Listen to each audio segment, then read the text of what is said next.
Welcome. We are here playing A Throne of Hollow Feathers, a Trophy Gold incursion written by Amanda Mullins for the shared Hearth event of the Open Hearth online gaming community. We will be playing under the Open Hearth Code of Conduct for this a one shot.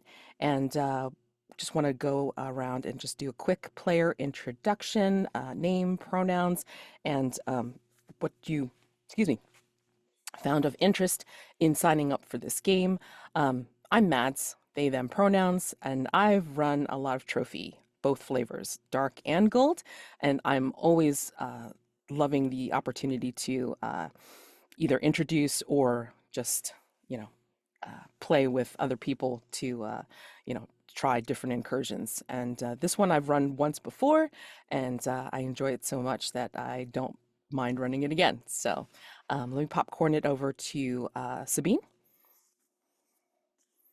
Hi, my name is Sabine. I use any pronouns and reasons for signing up. It was in the right time slot. I knew the GM.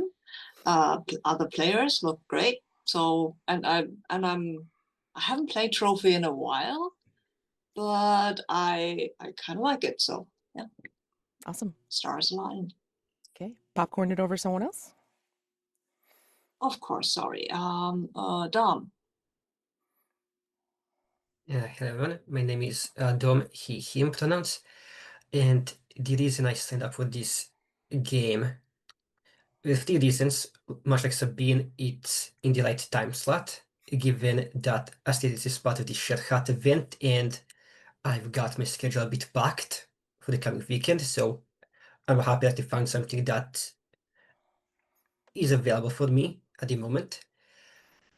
The second reason would be is that for the brief synopsis, I think this inclusion has something to do with hard piece, and I'm like, sure, why not? That sounds like fun. And the third reason is it's been about maybe like a year or so since I last played that trophy game.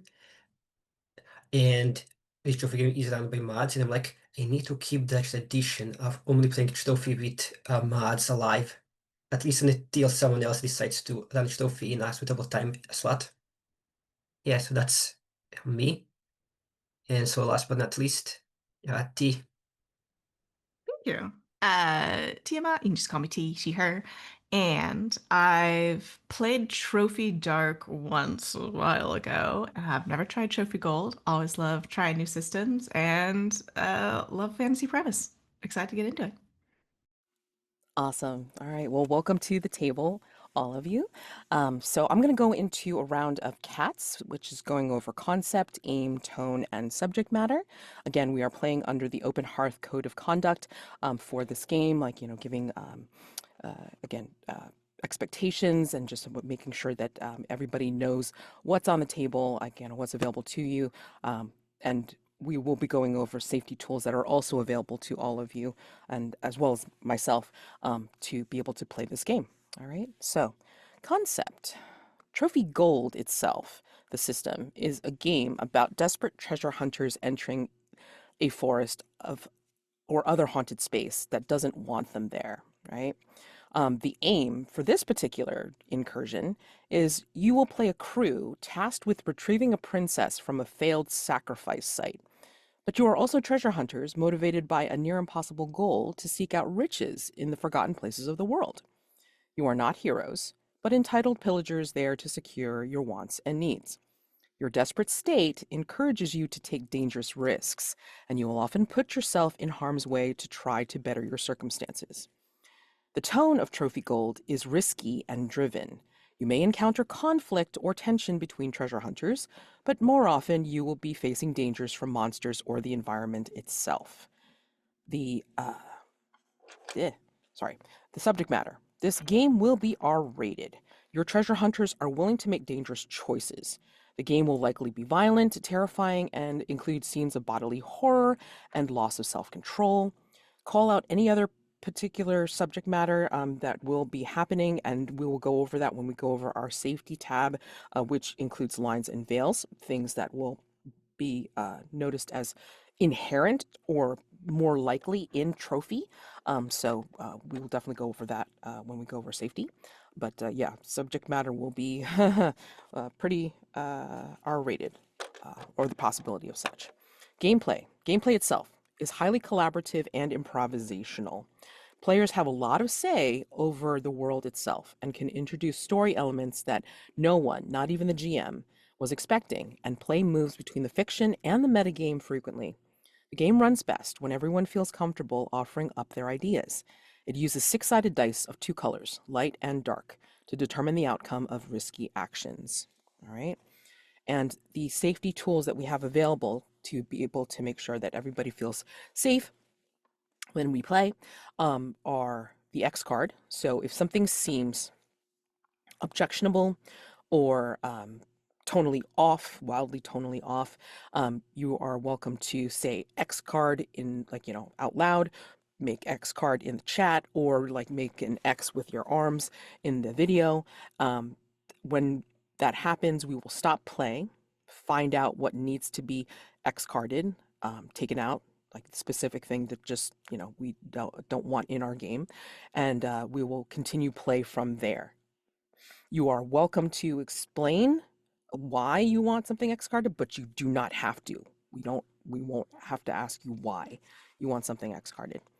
Open door policy. So if for any reason, like biologically, or a door is knocking or whatever, something happens, you're welcome to step away.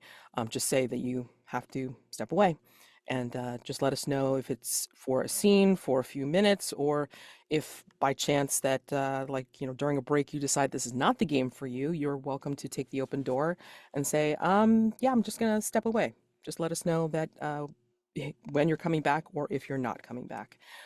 We will not ask you why you're taking the open door, okay? And then we also have script change. Script change is available where you can use tools such as pause. So if something you want to just kind of say, pause, let's kind of go over this particular thing. Can we see like go over that moment again, rewind if you want to change your decision. Oh, that I didn't like that direction that was going in. Can we rewind to this particular moment and go in a different direction? Fast forward if something seems like I don't need to role play that out, or can we just time jump to a different section or a different time period in the future?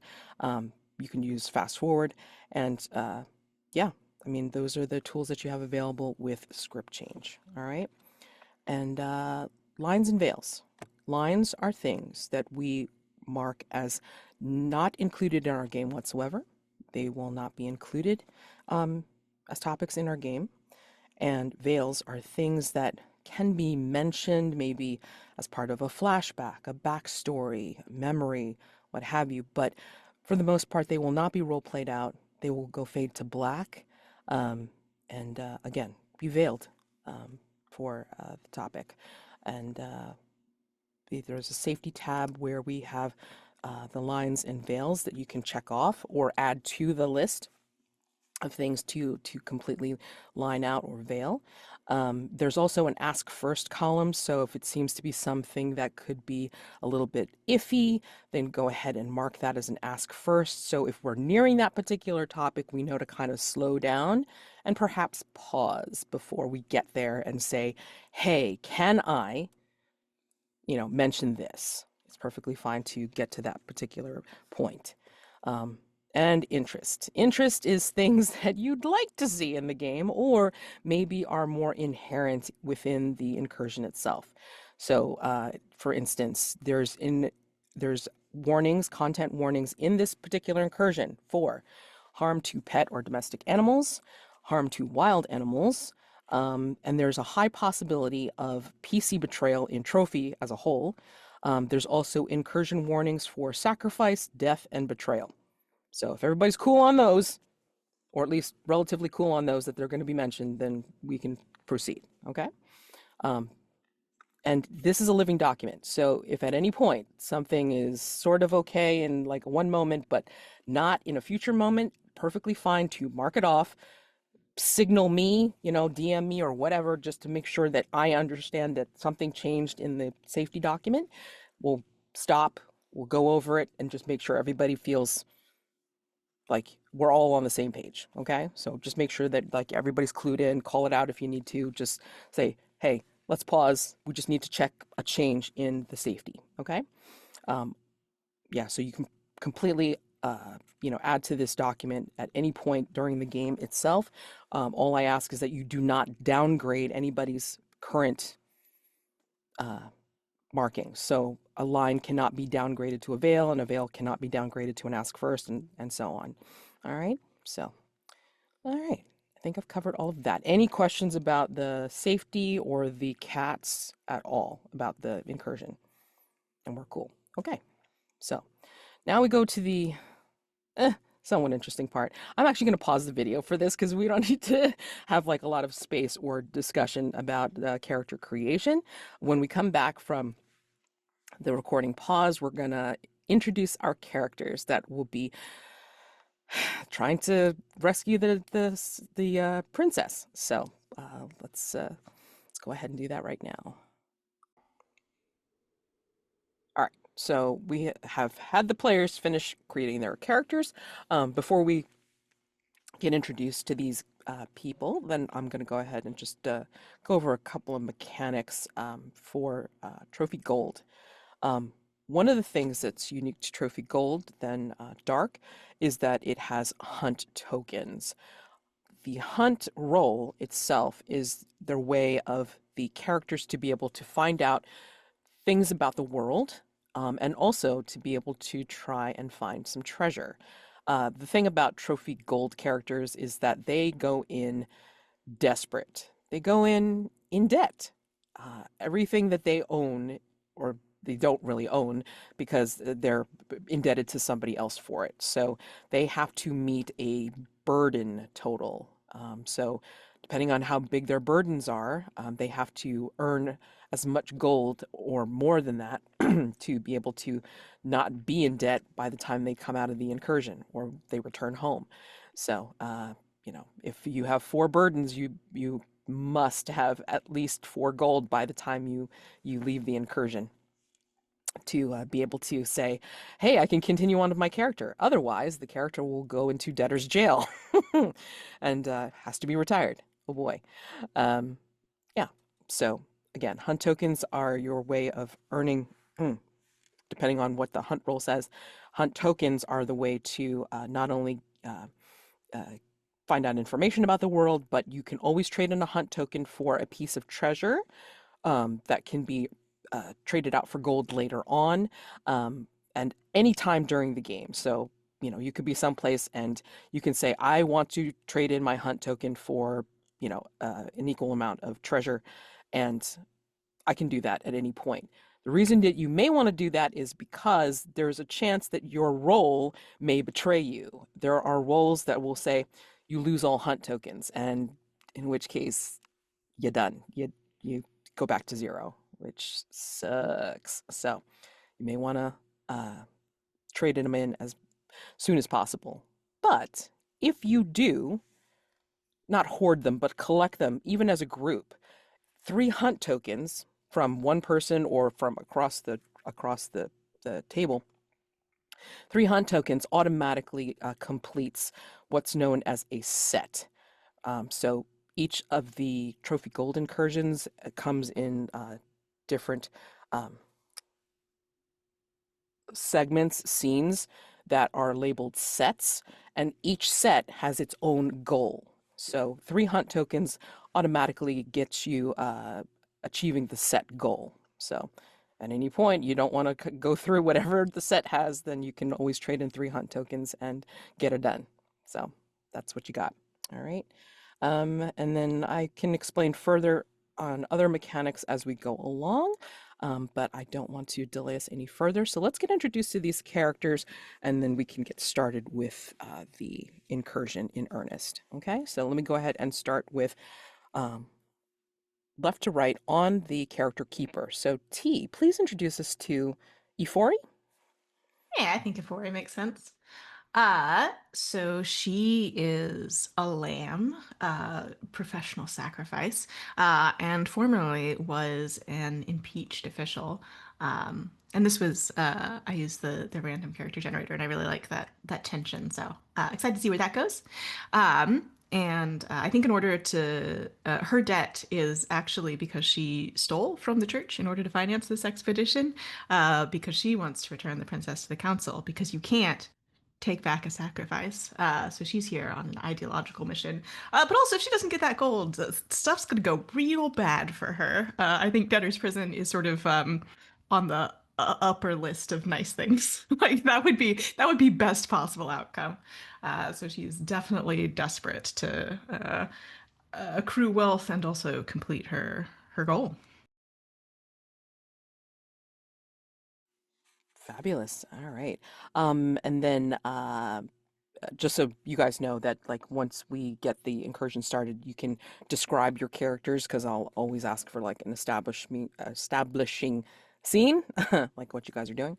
So yeah, let's continue onward. Sabine, please introduce us to Elisio. Yes, I'm playing Elisio. He's he, him pronouns. Elisio at his heart, he's a poet. You have to know this. That is where his heart lies. Elisio was a member of the Order of the Morning Night, which is a really harmless cult in and of itself. Honestly, they didn't even go for sacrificing people who weren't really into it, and then they didn't sacrifice their lives, but just other. Well, let's not get into that too deeply. Anyway, that cult was sort of outlawed and sort of. They sort of tried to arrest and hang everybody for legal issues. I think it had to do with taxes of all things. But Elisio escaped and now carries the mission of discovering the tomb of the morning night. That's what he has to do. But he also has to eat, and you don't get ink for nothing, for free, I guess. And also there is a princess to be sort of rescued, which always makes for a good poet, for a good subject. And also he might be able to ingratiate himself with those assholes in the palace, and they might have some information on where to find the morning prince. So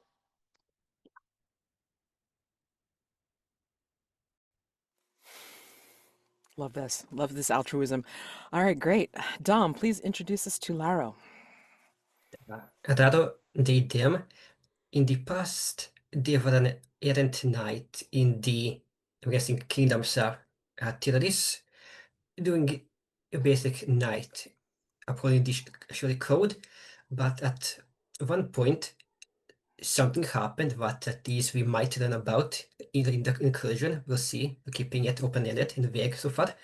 Something happened, and Rado came to the conclusion that humanity isn't worth saving, isn't worth keeping around, and has turned their gaze towards nature as they become a naturalist, and they believe the only way to bring freedom and salvation to humanity, but in first the King of Theories and then later on maybe the whole humanity, is to essentially just regrow humanity in plant life. So that's their goal, but as always, saving humanity doesn't come cheap.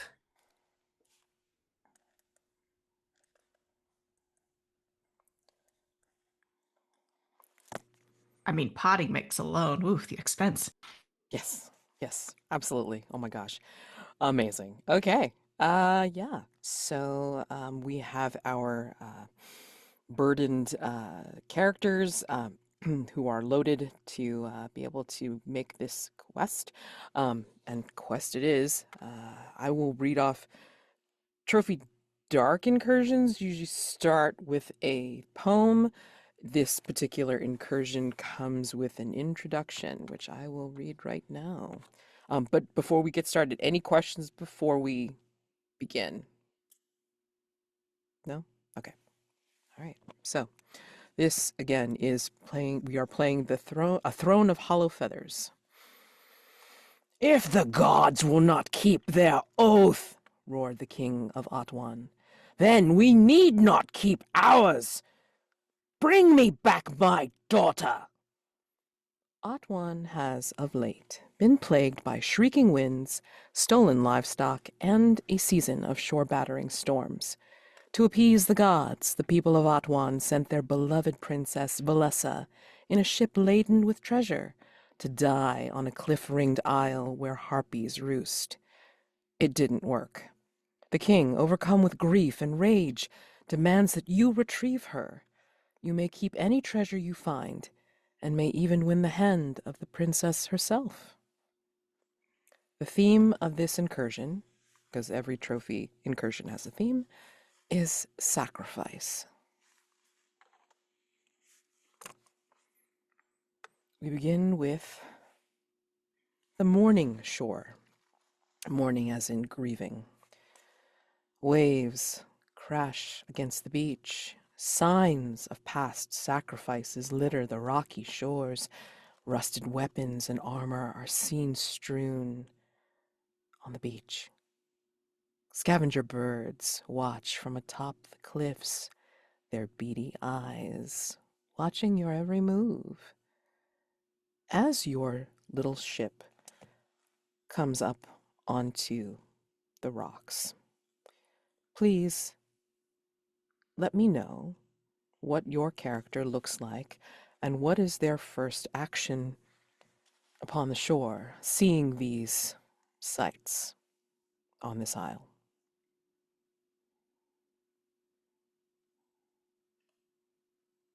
Whomever wants to start.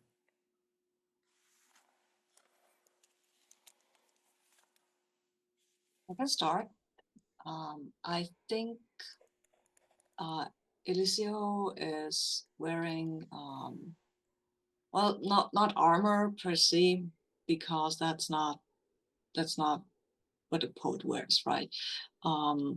They're wearing clothing that would be fancy if they weren't so old and patched and yeah, but he cuts a figure in it, and it might be fine or not, kind of up to debate. He wears a hat, so he has a shield. It's rusty, okay, but it's a shield, okay, it's a shield. He has a spear, and he carries in a pouch something that crackles like a lightning or something. He hasn't explained that so far, but been very mysterious about it. Yeah, and when the boat comes up on the shore, he gulps a little, like, oops, dead people, not great, but they were sacrificed, right? There's nobody here to sacrifice me, except the other two, especially the night guy. And since he doesn't want to be sacrificed by Laro, he jumps off the boat and enters and gets on the shore, and says, I'm going to be the lookout.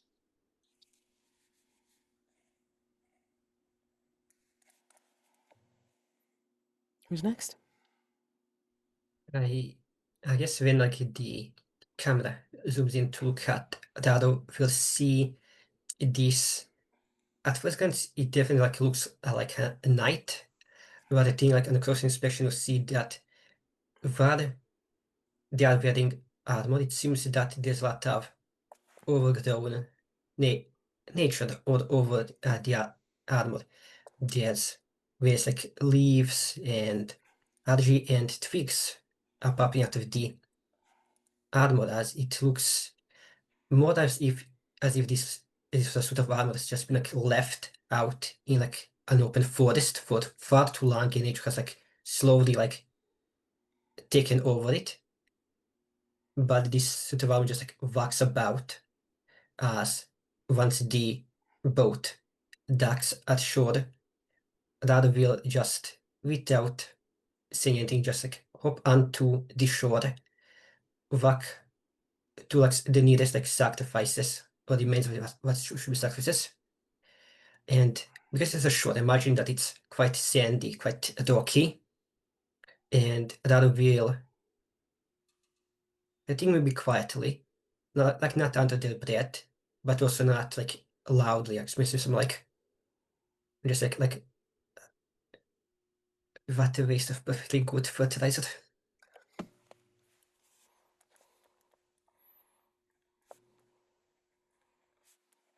Yeah, and Ifori does not respond because for I think since the Isle came in sight, she has been sort of muttering under her breath a litany, which if either of you were schooled in the church, you would know as the benediction for the given. And I don't know if you are or not. Um, she is I think she's fairly short. She's very concealed. She wears sort of a large cloak that really hides her body. She's veiled, her head's covered, her face is covered. You can just see her eyes. Big brown eyes, very innocent looking. Um, and as you arrive, she will I think probably less athletically than Laro and Elisio, climbed down off the boat and began going from sacrifice to sacrifice on the beach, just giving each a little touch, a little benediction. Also, turn out their pockets. You see if there's anything interesting there. They're not going to use it. She's got to pay this debt. All right, before we get into the fun mechanics and start doing hunt rolls, I have one question for you each. All right, so what did you leave behind to come to this place? And it specifically says what. It didn't say who, but it says, what did you leave behind to come to this place?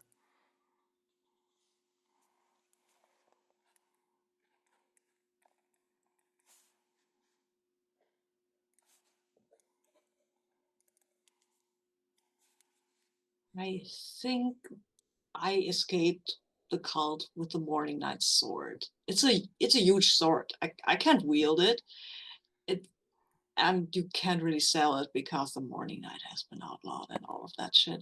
But I'm kind of tasked with, because there's nobody else. I should keep it safe, but I had to leave it behind because you can't bring it on something like this. It's not exactly inconspicuous. So I hid it somewhere in a grove and promised a kind of, yeah, some urchins. I told them a story and promised them that they'll be fine. I'm trying to do a new cult here, so yeah. But that's well, that's not. I mean, I have to survive this, right? And marry the princess. Okay, good. My dear, and you can tell me if this counts as a what, but I think that Rado, uh, in order to go on this expedition and to go on this quest to quote unquote save the princess and get the money required, Rado left behind the. I'm pretty sure there's a word for it, but I'm just blanking on it. But yeah, I guess the petrified, and in the process of going through the nature change that I want to bring about, a corpse of dead squire.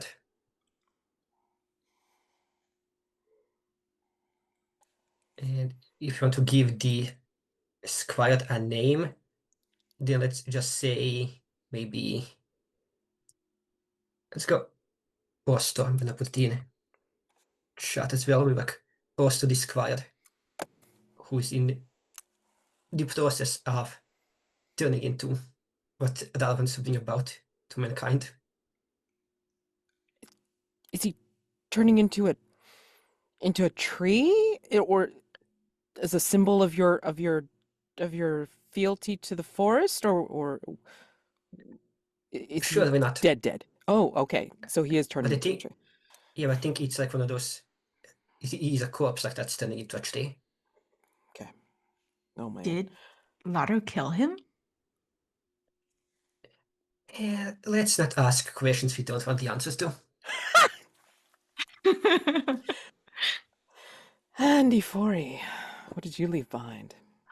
Um, yeah, she left behind I was going to say negotiations. I think it's elections at the Earthen Council. And she is really desperate to take Cyrus's place and hopes that returning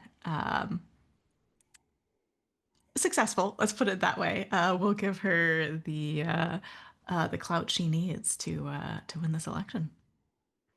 Noble cause. Why not? Well, Politicking?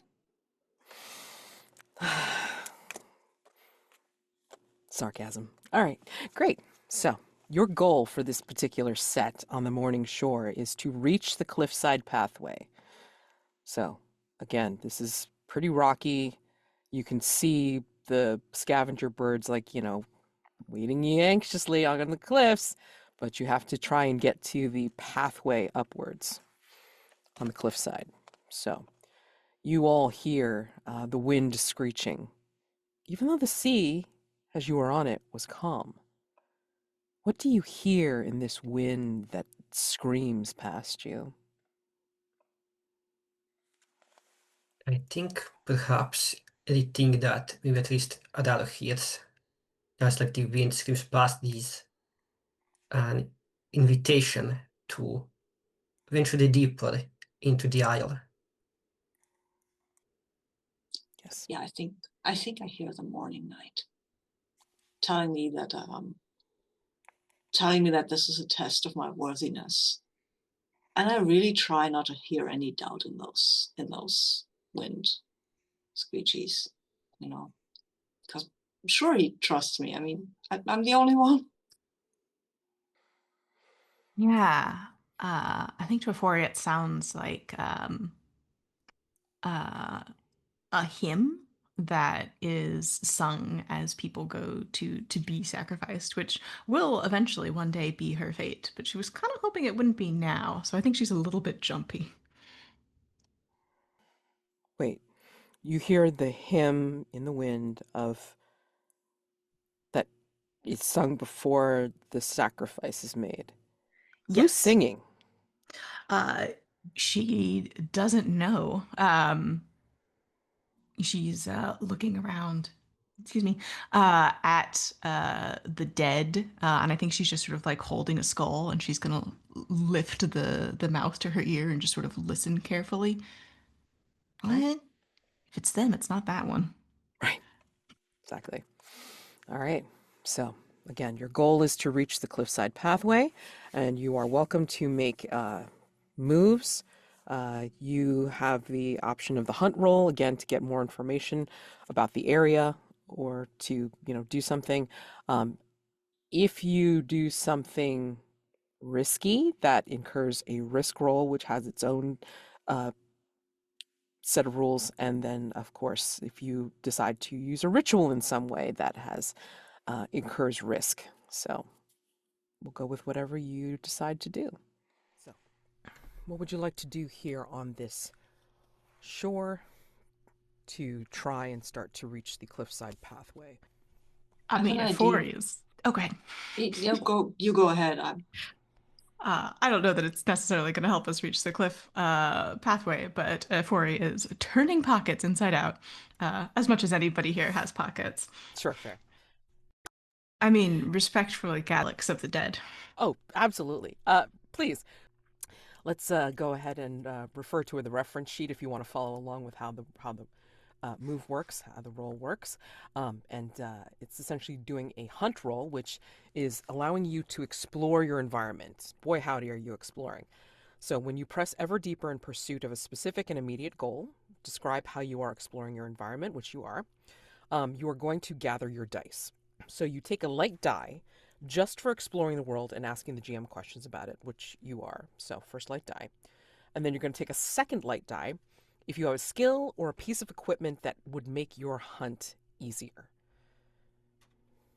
So she does have a skill in sacrifice. So I imagine she knows, like, oh yeah, if they're gonna have an amulet, it'll be in, the right breast pocket. And Okay, uh, I'll take it. I'm a very easygoing GM, so I mean, like, if you can parlay me, I'm okay with it. So you have two light dice. So if you are able to go on the trophy dice roller, you would go into the rolls, you would go into hunt, and you would plug in two light, and we would see what you roll. Hit the roll button. Aha! A 2 and a 1.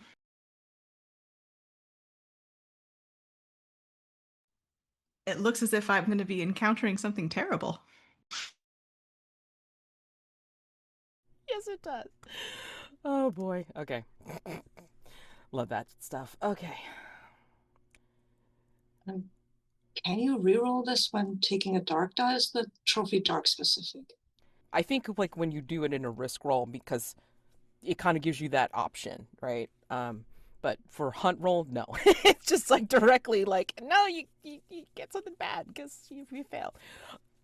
I think as you're going through and you're riffling through these pockets in your benediction of these poor people or things, corpses, I think you will see.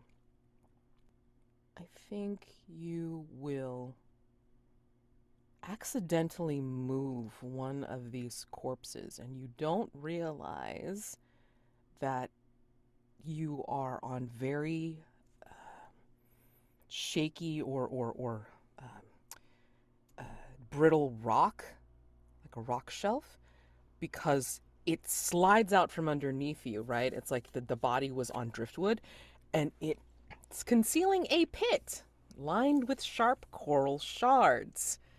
So you are like pretty much one faceplant away from going into danger. So we're automatically going to incur a risk roll. So let's go into risk rolls. Yay! All right. So the way risk rolls work is that before trying something risky, we would first of all ask what you are going to try to do to get yourself out of this fix. Um, and then I would ask the other players, like, what do we think can go wrong? So, what are you trying to do? Like, if you're like almost gonna fall into this pit trap. Yeah, I think, Elisio and Laro, you both hear this sort of thin, reedy scream, and you see her arms pinwheeling, trying to throw herself backwards in time. Especially, I think, with all the robe she's wearing, I don't think she's the most dexterous, so we'll see how that goes. Yeah, I mean, like you pickpocket. You're not exactly like the acrobatic thief. So anyway, what do we think can go wrong? Yeah, I think you're going to pretty much catch the wrong way on on your floppy robes, and you're probably gonna go face first into the pit. That's how it could go really wrong. One Anybody? thing I think could potentially go wrong, and actually, Matt, remind me, is Devil's Bargains a part of Trophy Gold?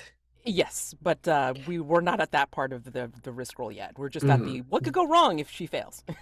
Okay, then I think I want to save mine because I think mine's more of a Devil's Bargain situation than anything else. Sure, that's fine. Mm. If you want to save it for a devil's bargain, you totally can. Uh, Sabine, did you have one for what could go wrong, or you're saving it? I think but pretty much it's pretty basic what could go wrong. There's a pit, you're teetering, you fall in. Yeah. Okay. Maybe All right. there's something in there other than sharp rocks, who knows? But that's Who also Devil's knows? Bargain territory. Yeah, that's always fun too. So we'll see. Okay, so now we gathered the dice to see how well you do. You take a light die if the task is something you are skilled at because of your occupation or your background, or if you have useful equipment to help Uh, you out of this. The only thing that I think could potentially be useful is she has a pitchfork, but I don't know that she necessarily would have time or presence of mind to like grab it and uh, you know, use it in some way. I can't. Okay, I'm but trying to but imagine the scene. It's rock, yeah, so I don't even know that it would be useful. I think no. but hey, but if you get a success, then there's always the chance of you being like miracle. Yeah. So hey, That's true. what the That's heck? true. Yeah. So, um, okay. So, you got the light Oh, you know die. what? She has an amulet of protection. So I think there might be like a little like woomph, uh, sort of Okay. We won't mystical we won't say something. we won't say that you're using it that mechanically because that's Hmm. more combat equipment, but I will allow it for the light die. Now, You take a dark die because if you're risking your mind or body, oh hell yeah. So Mhm. you're taking the dark die for that.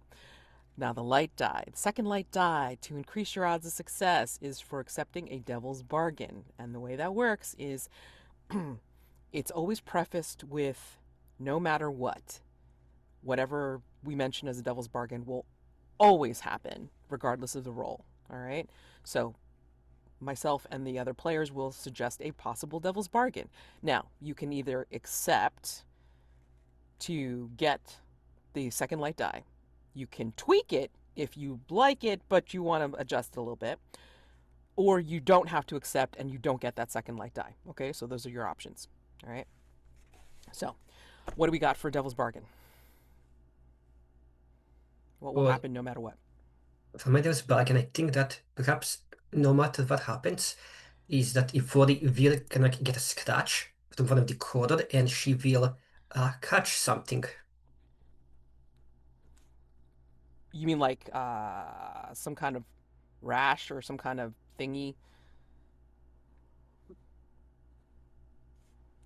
Yeah, like we can leave that up to how that potentially, like maybe I was just like she, Ifori gets scratched by this corner and she catches something, whether it's more, let's say, nature or supernatural, that can be developed later on, maybe as the incursion goes on. But Nice. that's it, maybe basic idea. Ooh. No matter Like what. Right, right, right. Yeah. she'd be spilling her blood on the shore of sacrifice, and that starts something. I mean, yeah, it sounded to me like like more like you. Well, okay, let me have like Dom clarify that. So I mean, like I like because either or the Mm, way I'm thinking it and the way like you're presenting it, it's like it either or could be fun. So mm. I wasn't imagining in a way of or your blood spills so something starts. I was thinking more of like you catch something and that potentially down the line of the incursion and that something can potentially develop into something worse. like So like a that's body horror, like a rash maybe. that turns into something really bad. Yeah, Yeah, like that was my idea. That that's was like usually a my devil's go-to. bargain. That's usually a good Yeah. go-to. But I also like the idea of like that was something close to the devil's bargain I was going to offer you of like you spill blood somehow in your desperation to catch yourself and your spilled blood will activate something else. So, um, Absolutely, yes. okay, 100%. Let's start that clock. okay. So now, because I am the easygoing GM that I am, I say you will only get the 1 second light die. However, if you want to take more than one devil's bargain, who am I to say no? I think I like having the two light, one dark. Well, Feels no, good. but I'm saying it's like, which devil's bargain do you want? You Oh, scratch gotcha. yourself and get something that affects you alone, Mhm. or do you want the one where you spill blood and that blood will set something off down the line? Oh, definitely the second one. Yeah. Okay. All right. So, okay. So, given that, go back to the trophy dice roller and you're going to hit the risk roll for 2 light, 1 dark, please, to see how you do. It's not terribly Oh. difficult. Oh, okay. Delicious. Okay. All right. So here's what's happening. All right. So hold on.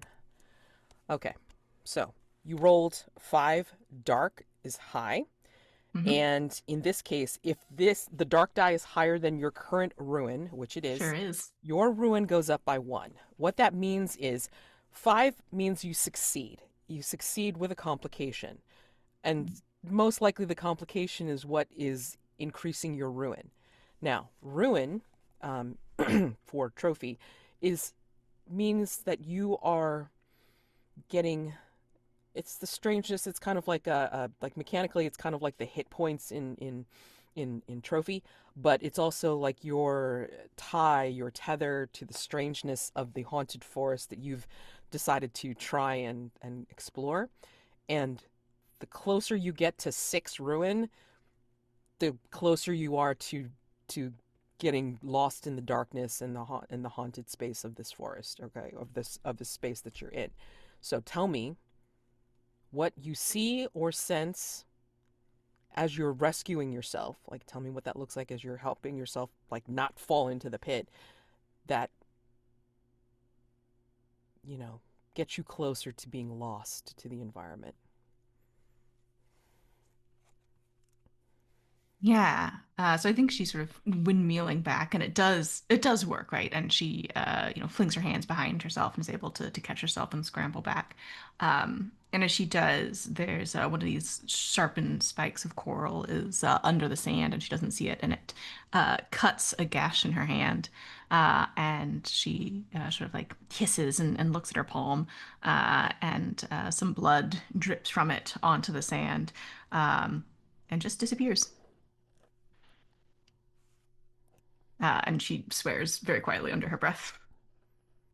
How do you feel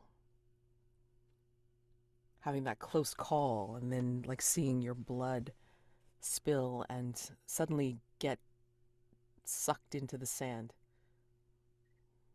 as if it was never there? Yeah. Uh, she can feel her heart beating.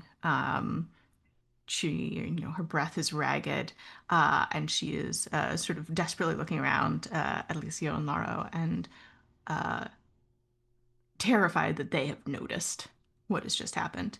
Um, because of course you can't take pack sacrifices. That's against the teachings of the church. I think your condition is hymn of sacrifice.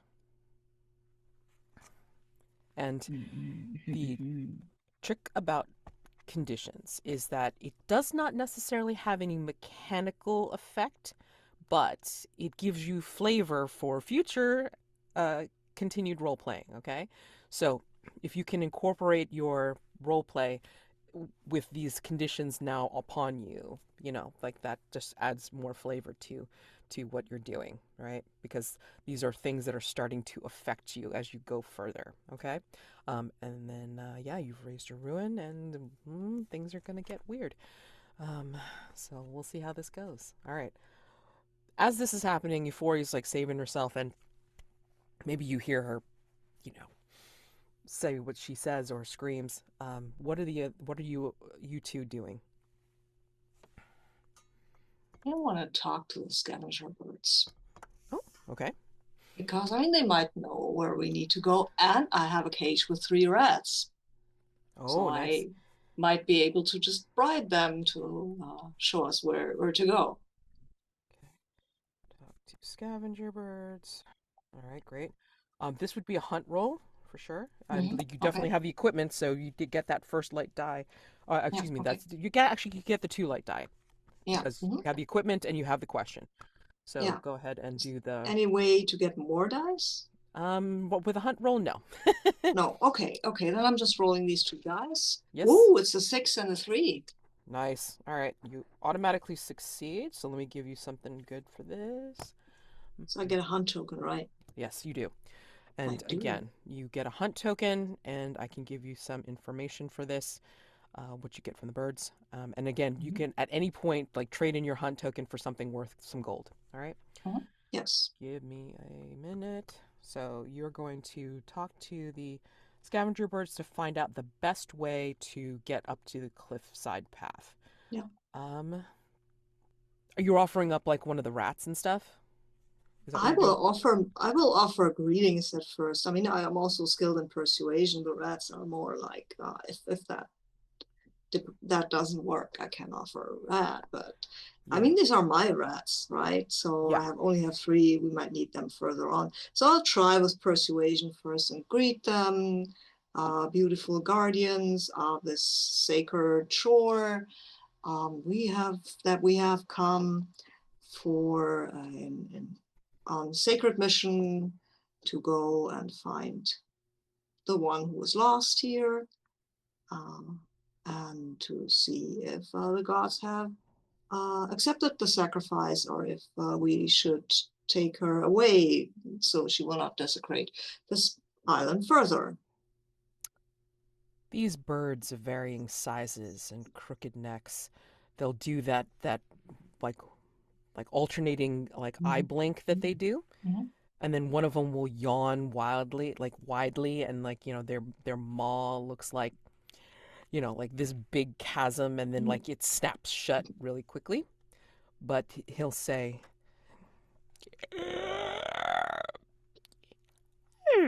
"You've charmed us with your words." And then his beady eye like lands on your rats. "You talk of sacrifice. Food? One? Oh, of Full." course.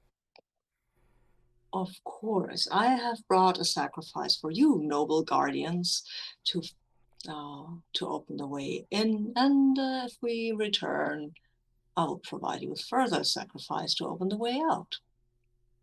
One is sufficient. For You are truly the noblest of guardians. I will offer you this, grabs a rat. This is Sapphire, the rat. and Rat like squeaks. yeah, and then like basically his long beak will like kind of like nudge Sapphire, and then immediately like snatch, flip, snap, and then you don't see Sapphire anymore. Oh, well, You have 2 uses left of your cage of rats. I have 2 rats left, Emerald and Ruby. Yep. So That's fine. yeah, You're I mean, Sapphire. and he will say, my soldiers will direct you, can lead you to this path, but it is treacherous. You cannot fly. I've never learned the skill, I'm afraid. Yes, I cannot fly. Shame.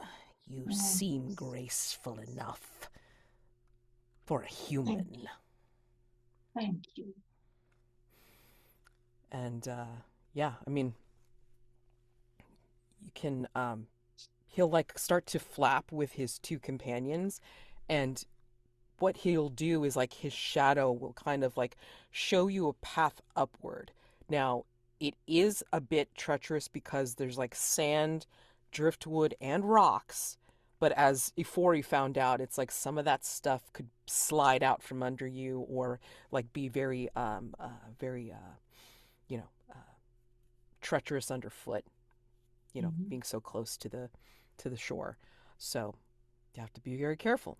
So if you just want to go along with that, we can say that people will be earning risk rolls to make it to the cliffside path, or you can continue to try and do some hunt rolls to get more information or treasure on the way up.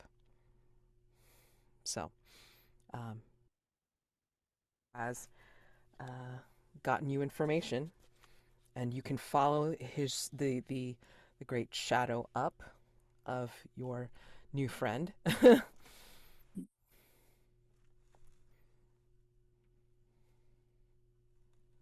But yeah, I mean, if you want to do a hunt roll, Laro, or if you can, like, if you just want to follow the shadow path of the scavenger bird, and and work on risk rolls now, you can totally do that too. And then I'll just have each person do one more risk roll, unless you want to do a hunt roll first. So Yeah, I think I want to do a hunt order. okay, Hmm. Let's see. Elisio talked to the birds and got an answer on the way to a cliff's hut, and Ifori tried to search the bodies, but didn't find anything of use and almost got hurt herself. As I think, like how would you like it, to look around, get detail, yeah, or search? Yeah. yeah, I'm trying to think about what could Laro do. Because we've established that this place has a lot of dark sort of sense. So there's not much for the nature that I'm good that Laro can probably use here. Rocky, sandy, Yeah. yeah. I mean, and like a Hmm. lot of like possibly like again hidden things, like, hidden dips and pits and stuff like that. So who knows? Hmm. Yeah, so Yeah. Actually, I think maybe like what I was going to do is that I think that I didn't pay much attention to Ifori, like when she initially screamed and almost fell in, like I just like gave a quick glance, like back when he heard the scream, like maybe like a few seconds after, like Ifori screamed, I waited like 2 3 seconds, then kind of just glanced back at he that interested, and probably like, just saw Ifori like managed to like, scatter to the hole. So I think that will. And I think that oh, there are like little pits all over the beach, and I think that I was going to try and find one of those pits with the goal of seeing if maybe someone has at one point maybe come to the island, like maybe a pirate or a village traveler, uh, and maybe they've fallen into the pit and they have something on them that could be potentially of use for their upcoming expedition. okay, okay. I mean, you do see that there's like, some boats here, like, like some that look like they're wrecked, some that look like they're overturned and such and so forth. So, you don't have to just look for like pits and stuff. You could also look at like one of the boats or something too if you want. So, it's up to you. Yeah, let's do that then instead. Let's look at one of the boats because then Laro can utilize their crowbar to just like open up Sure. like any like doors Okay. or any like locked doors in the ship. Okay, great. Go ahead and roll hunt roll. So you've got the crowbar, so you've got the equipment, and you asked the question about like what you're planning on doing. So too light under hunt. Okay, let us see. Oh, that's a 5 and a 2. Okay. All right, great. So you get a token, but you encounter something terrible. Wow, there's like you get something good, but you also get something bad. How lovely. All right. So you do again. You get the token. You can trade that in for something at any point, right? Um, and then what do you get? I think as you find whatever you find, you start to see there are scuttle marks, and these scuttle marks are not small. They're actually monstrous sized. They line the beach. You notice more and more of them as you're starting to look up and down the beach now that you're taking a closer look. And you see in their wake mangled carcasses of shorebirds riddling the tracks. And maybe you hear underneath the calm waves, you hear like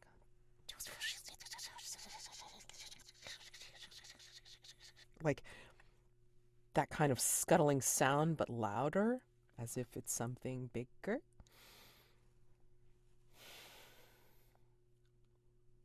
Do you tell your companions? Hmm. If Laro has the opportunity to get back to his two compatriots before whatever it is that's cutting about gets them before that, Ah, That Laro will just like mention to Elisio and Ifori that we might have some crustaceous company.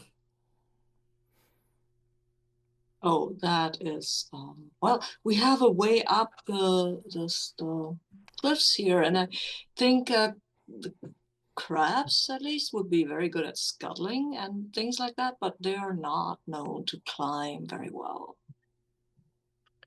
or fly. I hope they're not flying crabs. No, that's not a good rhyme. No, let's go then before we meet these whatever they are. yeah. Before he gathers her robes around her, and sort of looks at Elisio and says, "How can you think about poetry at a time like this?" I'm a poet. Poetry is all I'll ever think about. Not ever, but I no. Look, poetry is the way I process my thoughts. This is not a nice place, right? So I have to do something to not run screaming and yelling, because that would not be very useful to anyone. So I think about poetry instead of horror. Does that make sense? I suppose so. Thank you. So, you can make your way to the cliffside pathway if you choose to follow Elisio. Who knows it? Or you can try to do more with the, risk roll if you'd like. But, you can get to the next set if you want. But I will say that whatever you plan on doing, it's like I think you'll start to see, like from the other side of like some of the wreckage and behind some of the rocks, I think you're going to start to see a long chittering shadow, and it is not small. And I think, Ifori, you sense that it was brought up specifically because your blood had gotten uh, absorbed into the sand. Yeah, she's keeping her well, let's say it was her left hand. She's keeping her left hand balled into a fist and sort of like clutched to her chest. Uh, and she'll fall right in behind Elisio if he seems like he knows the way forward. Yeah. Okay. Also, I remember what rhymes with trap. It's not perfect, but let's go. Okay. Laro, do you fall in behind, or do you try to do something else while you're here? I think that would like follow behind like at the back at the did, simply because yeah, I need to get further into the island and there's no nature outside here, so I was not interested. Okay. All right. So I think as you're making your way, carefully, like following Elisio's path, the scavenger birds are kind of leading you with their shadows. They'll kind of like go up a little bit, like stop, like fix you all with their beady eyes. Look like they're waiting while they're smirking. Birds can smirk, I guess. And then, like, as you get closer to them, they'll start up again and then go further up the path, help you reach the actual cliffside pathway itself. As you make your way upward and then are able to start to see like over the cliffs, you will see that scuttling shadow come into view, and it is a big crab, the size of a house. It is doing its sideways scuttling shuffle across the beach and picking, like, very quickly with its pincers at some of the little leftovers that are there from the corpses and where you just were. And Ifori, I think you see from where you're walking behind Elisio, and you'll see like it stop near that pit where you almost fell, and kind of like dip its tippy top of its pincer into where you were, and almost like bring it to its little tongue as if it's tasting something. And then will kind of like scuttle its way, and then like you see its little beady eyes, which aren't that little comparatively, but its beady eyes seem to train and look around for you all. And that is the first set.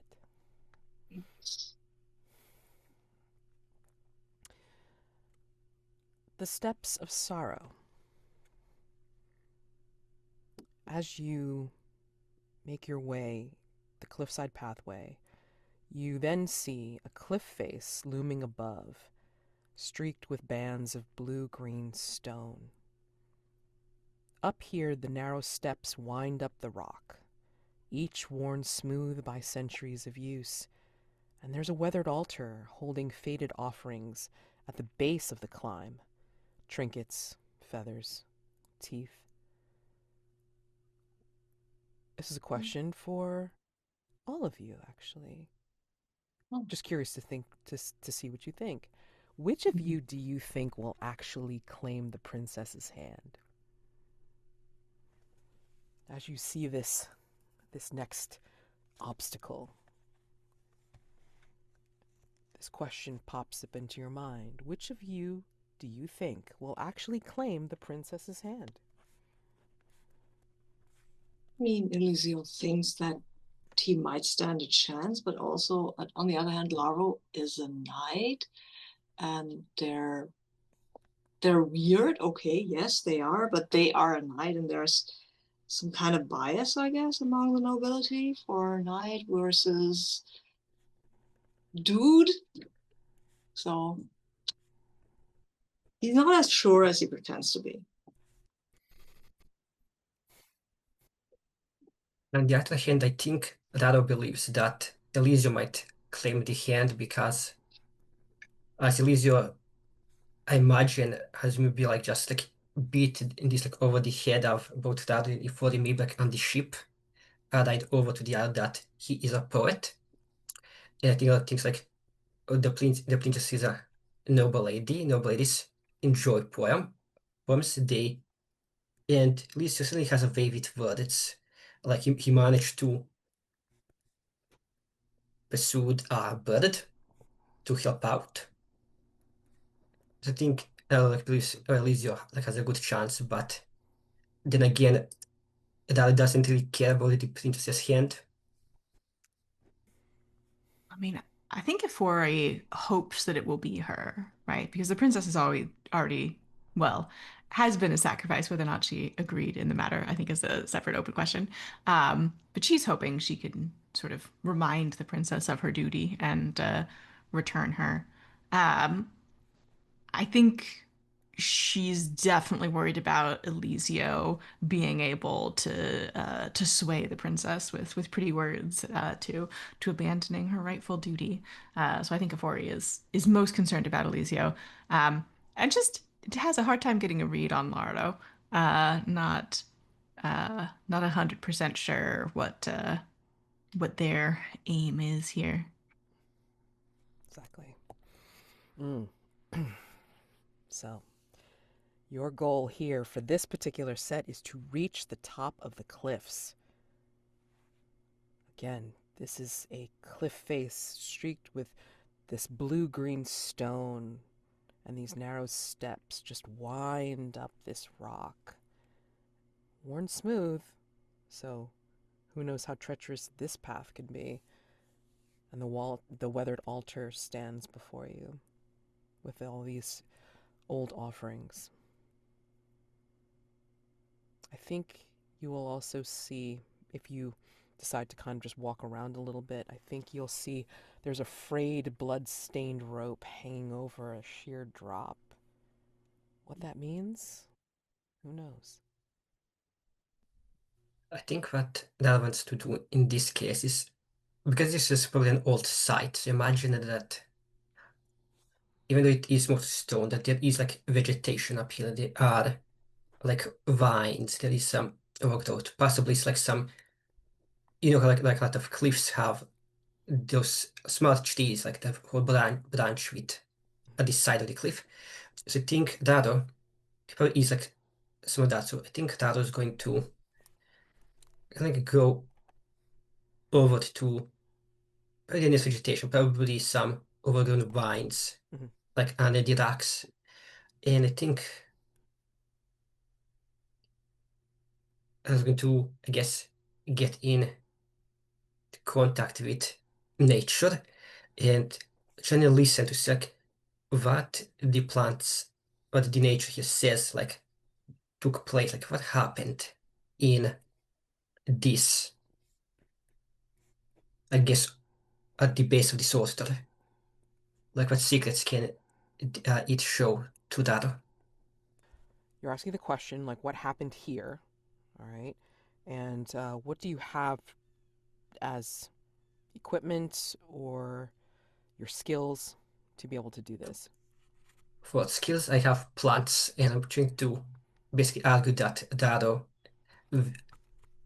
can talk to plants. All right. 2 light die, please, for the hunt roll. That's not a 5. Nice. You're getting tokens, but you're encountering something terrible. God dang. Oh my gosh. It's Alrighty. a 1 in 6 chance to not encounter anything. I swear, Mhm. man. Okay. uh, let's see. So I think, tell me what this looks like, as you commune and communicate with these plants. What does that look like for Laro? Or is it just like something So, that happens internally within that armor? so what I think what it looks like to maybe anyone who, like, I don't think it's obvious. I think like what Elisio and Ifori see is that I imagined that there's like some vines like on where like the stone walls, the ducks, and you just see like Rado like get close up to the wall. So like unless they take a close look like at what Rado's doing, they probably won't see the following. But what we as the above table see is we see Rado like reach, not reach, yeah, go close to the wall, close to the plants, and I think you'll see the little vines like on the stone start to like move on their own and like reach out to the other us. What appears to be some kind of like that other vines are like coming out of Dado's like arm between the cracks of that arm and like interconnecting with the vines on the stone wall Mm-hmm. as I actually don't think it's visual. I don't think like the plants like show like a visual thing, but they show kind of like the emotions that happened in this place. Okay. Emotions. S- So like feels the emotions that took place Okay. here. Alrighty. I think okay. Yeah, I really like that a lot. I mean, I can kind of like see that weird like filter, like like kind of like shining filter, through Laro's eyes. And I think in this filter you feel what you feel from this place as you communicate and interconnect with the vines here. And it's a jumble of things because it's not only the plants that are witnessing this, but you also feel the emotions coming from the things that were here, right? So I think you hear, because the emotion is so strong, you hear the triumph, you hear the um, adoration of winged creatures as they make their sacrifices of different things. You feel the fear and the pain of the animals that were sacrificed in this place. And you start to feel like there is something very alive here as well. You feel something uh, almost shimmer into place. It is not it is not a living thing. It is like magic that seems to be oh god, an essence that is awake here, right? So that's what you sense. And I think as you're communing, you're really close to the edge to get to these vines, yeah? I think you all of a sudden feel this rush of air before something actually comes towards you and like almost smacks right into you and like almost knocks you off of the cliff, which I'm gonna ask for a risk roll in a second. But basically, for the other two, it's gonna be this winged blur that blows past Laro and goes like, whoosh, and then like kind of like swirls upward and around and like kind of like reaches heights where you can't quite make out what the hell just happened, like or what the hell it was. It kind of gives you the impression of a snake, but it's flying. A very big snake.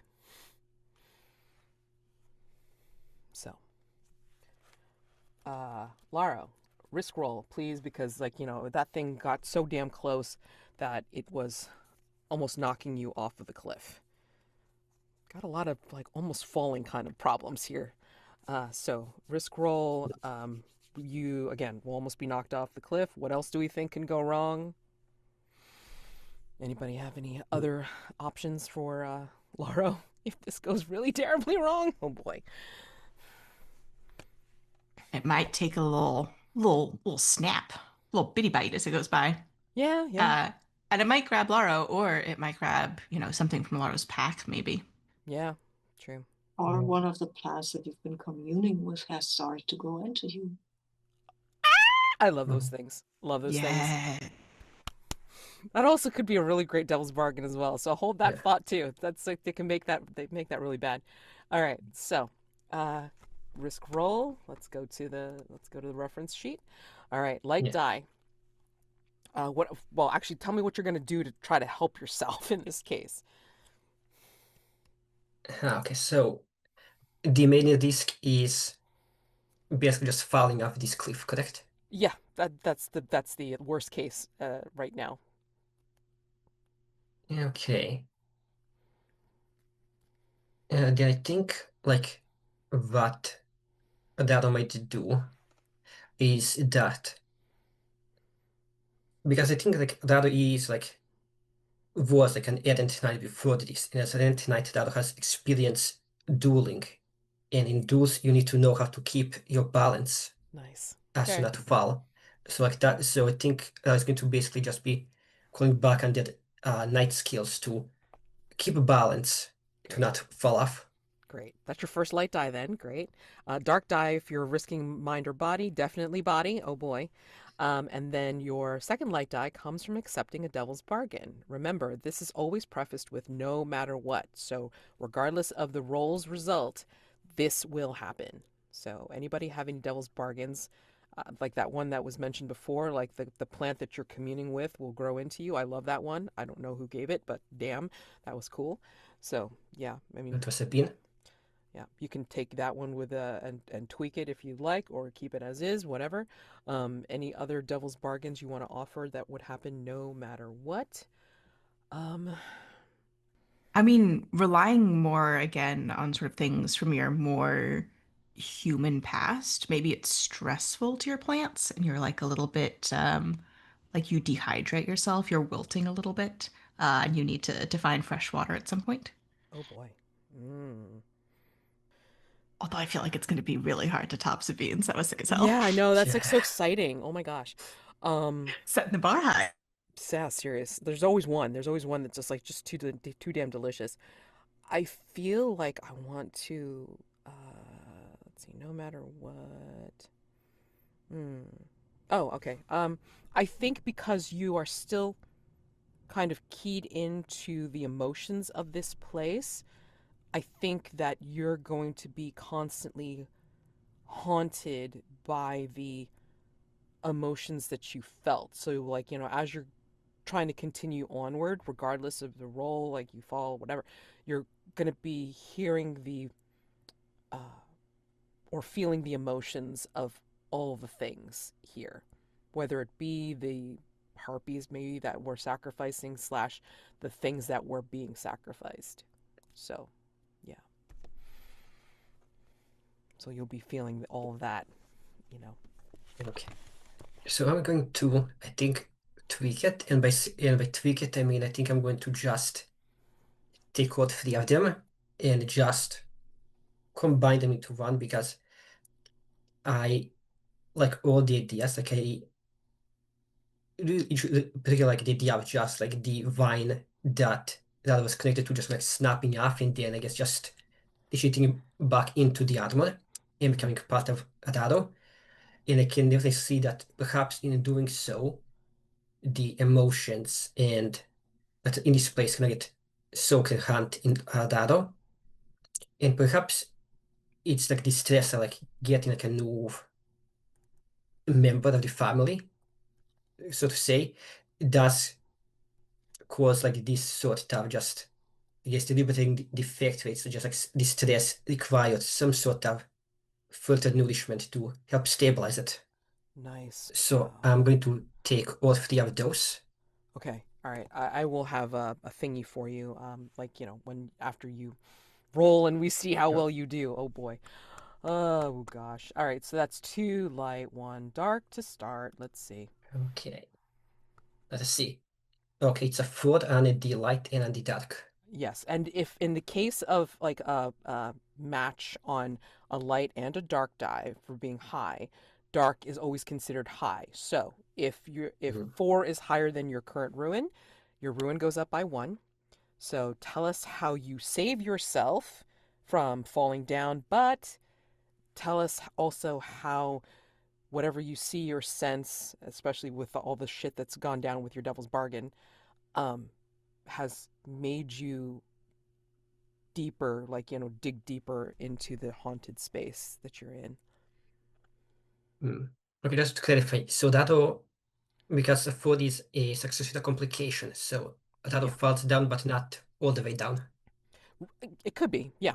I mean, Okay. if you want to accept it as that, but also whatever happens as you're doing that, as you're trying to save yourself, like there's going to be something that like drops you deeper into descending into Okay. the haunted space. Yeah. Okay. To Then I'll increase your leave ruin. the okay. I'll leave the extra complication to you, Mats. Hmm. But I think how this looks like is necessary. I think like as this thing just flies past, quickly just like creates this gust of wind that like just sends that like stumbling back, is that the vine that's connected to that just like snaps. Like I think it's a bit too old, and it just like snaps, and it leads back into Laro. At least it's back into the armor. And I think in that moment, like the whole like Laro keeping balance so that not necessarily fall all the way down the cliff is by pure instinct. It's just like Laro's like instincts kicking in, as I think in their own head they don't like see anything. I think like the world kind of like goes dark, everything goes black, as you feel like the emotions that Laro like just experienced to communicating, uh, they appear again, but amplified like 10 times, as just feels everything that they like felt. Like the pain, the fear, the adoration, and these like cacophony emotions that don't work well together is, I think, like a bit too overwhelming, like in a split second. So I think, like for the moment, those mind kind of just like shuts down, like for a brief period. I've just like this is too much stimuli, and you just need to shut it down to not overwhelm themselves. And yes, I think like for like the next immediate action, it's just rather purely running an instinct instead of like anything conscious. I think as you're overwhelmed with all of that, but you do save yourself. Like you don't fall completely down. Maybe you slide down a little bit to a like just a cliff ledge that's not too far down, so conceivably you could climb up. But right now you need to catch your breath because you are going through it right now. And I'm going to say your condition, which combines practically everything, is painful empathetic thirst. So that's what your condition is right now. That you're going through it. Um, so um, and maybe you other two see that like sweeping thing. You heard the smack. I'm pretty sure that you both heard the smack of Laro getting hit by this thing as he's communing, and you see him like tip and slide down over the cliff. Um, what are you two doing? Are you I mean, and you see the thing like, swirl up into the sky higher up, but it may look like it's starting to come back down. for another pass. So what do you two want to do? I think since I have a spear, I think if it's coming down, I probably will try um to stand firm so that it'll impale itself on the spear if it tries that again. And I'm hoping that Ifori can help Laro out of his predicament because I can do only one thing. Right. Okay. All right. Fair. So you're going to stand your ground, and Euphoria, what are Yeah. you going to do? Maybe I also yell that get him up, get him up. Right. Just clarification, get them up. Them. Yeah. Oh, that get them up, get them up. Right. Sorry. Yes. Yeah. Yeah. It sounds like Lara's a plural day as well, which is fun. Yeah. I saw that. I think, Lara, I think seems distracted. Would you say that that seems fair? Based on your sudden painful empathetic thirst. Yeah, I think, like, imagine that the boat died to the side, like, was probably like took a while. Like, I imagine that it probably took like at least like a day or so, just like traveling by boat. Mm-hmm. So imagine that, yeah, and don't imagine this was a big boat. So imagine that all of us were like in the same general vicinity. So I think if we were like spend like any time just observing Rado, I think in a situation if we could tell that, oh yeah, Rado's just like not there at the moment. Mm.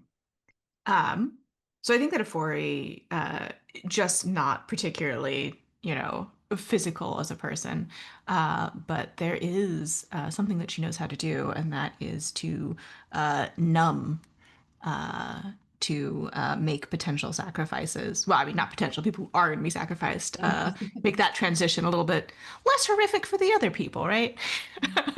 And so I think she'll lean over and look down at you and make a sign. And I think she's been praying aloud for since you saw the crab, right? And I think that's at least partially to cover the hymns that she's continuing to hear get slightly louder, and none of the rest of you seem to be noticing. And she's just not mentioning. It's fine. It's normal. And she is going to attempt to numb Laro so that they will be able to do what they're here to do. And this is a ritual. Okay, for a ritual, it automatically brings on a risk roll because it is dangerous to do. Yeah. Because magic's fun in trophy. Yay! All right, so the way this works, again, we're going to do this again. What danger are you putting yourself in? Like, what could go wrong? Let's see. Your ritual, I think. Ritual is numb, reduce sensation within a creature. So, I mean, there's don't think Laro's completely or if any human. So, in which case, it could feed back onto you and you could go numb. Mm-hmm. So that definitely be something that goes wrong. Anybody have anything else that they want to offer up as wrong, or do they want to wait for a devil's bargain? I think maybe a potential that could go wrong is that instead of uh, Ifori just numbing, like that it does like blowback and her, but instead of numbing, it enhances all sensation. Ooh, I love that too. Oh God. Okay, great, fabulous, incredible. Because it does say a creature, and Laro is this sort of collective, so who Sure. knows how these things are going to interact. Exactly. So I mean, like the feedback could be insane. So anyway, now we gather dice. So light die if this is something that you are skilled at because of your occupation, background, or equipment. I can't speak today, I swear. So one of those things. Uh, yeah, she's got a skill in ritual from her Nice. occupation as a lamb. Perfect. Okay. Dark die if you are risking your mind or body. I'm probably going to say both because magic is inherently dangerous, period. Yeah. And then your light die is for accepting a devil's bar. Your second light die comes from accepting the devil's bargain. So What do we want to offer up that happens no matter what, regardless of roll? Let's see. As you try to numb out Laro. I'm thinking because Ifori is trying to cast a ritual and will near this sacrificial altar, if I remember correctly, perhaps no matter what, the fact that a ritual is performed near this altar will activate the altar. Mm. Okay. We could always find out what the hell that means. Oh boy. Yay. Um and then my devil's bargain is that when you do this, and regardless of the role, I think because of touching a multiple entity or entities, excuse me, I think it feeds back upon you, that it sends you into a memory that you're experiencing. And maybe this is something having to do with the Earthen Council, where you, instead of numbing Laro, you are thinking back to a time that you were trying to appease the Earthen Council, and it didn't work. So you're sunk in that memory for however long it takes. You're Yeah, so re-experiencing that memory, basically. yeah, it could even be like almost an exchange thing where like by revisiting her own pain, she is helping to draw it out of Lotto. I like that a lot. Okay. I'm gonna go with that. Uh, Although I might tweak it slightly. I think it would be the memory of her impeachment. oh, okay, great. Yeah. Of impeachment. Okay. Is that the one you want to take? Yeah, I'm doing that. Okie dokie. All right. So, 2 light, 1 dark. Let's see what kind of luck you got. Not great. Continuing a wonderful streak for this character. Holy Uh, cow, dang! Oh my god, 3! Okay. Well, on the good side, your ruin doesn't go up because it matches instead of is higher than your ruin. So your ruin doesn't go up. You stay there. But, but, but, huh. Yeah. So Yeah. anyway, tell us what it looks like, and you can say how it goes awry, and but you are still experiencing the memory regardless. So you're still experiencing the memory of your impeachment, but tell us how it doesn't go well with you and Laro. hmm. So did you have something you wanted to add, Tom? No, I just thought like according to you potentially reroll, then I checked the cheat sheet and I was reminded, oh no, you cannot reroll this situation because your dark die needs to be lower than your light die. Yeah, your dark die, to be able to get the reroll, you have to have your dark die lower than your light die. Right. Mhm. Exactly. Yeah. Excellent point, Lucio. Not the best time. I don't know if you took her by choice on this mission, but I imagine you're both rather regretting whatever circumstances led to this right now. Yeah, so I think she'll reach down, she'll sort of tangle her fingers in one of these vines. And I don't think this is intended. This is intended for a single sacrificial victim who has already decided on their path and are fixed on it. And even if perhaps some of Laro might be open to that, I think a lot of them isn't. A lot of them aren't.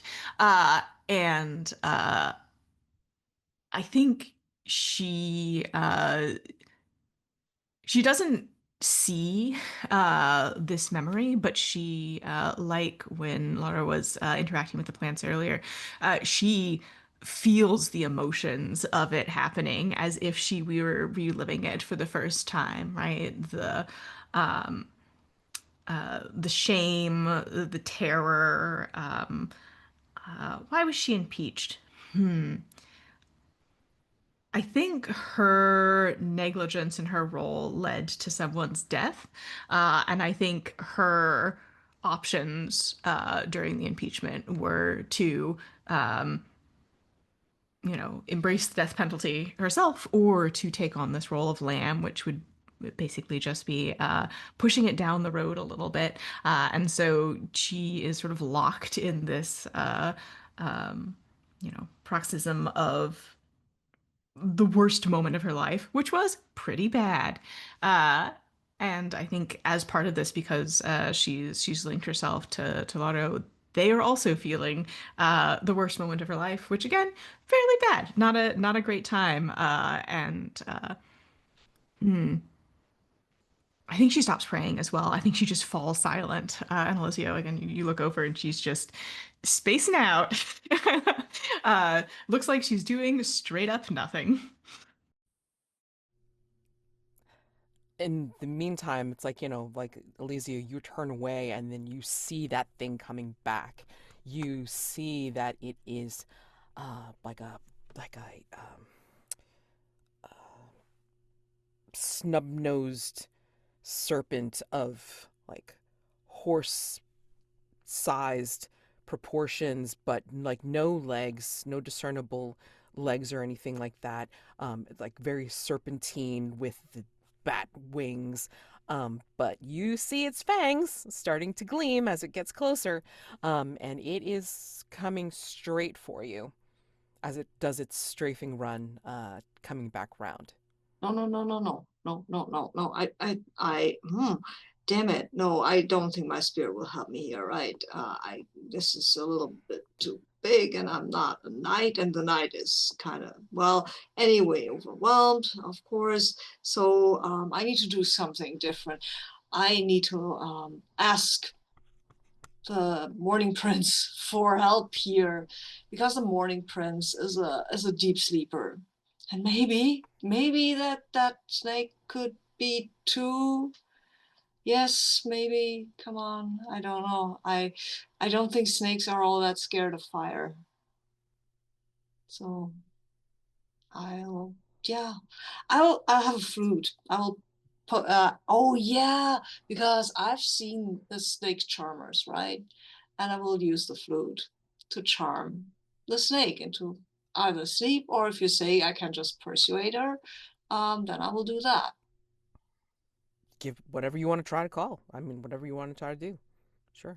Like, Uh, you won't know until you find out. Okay.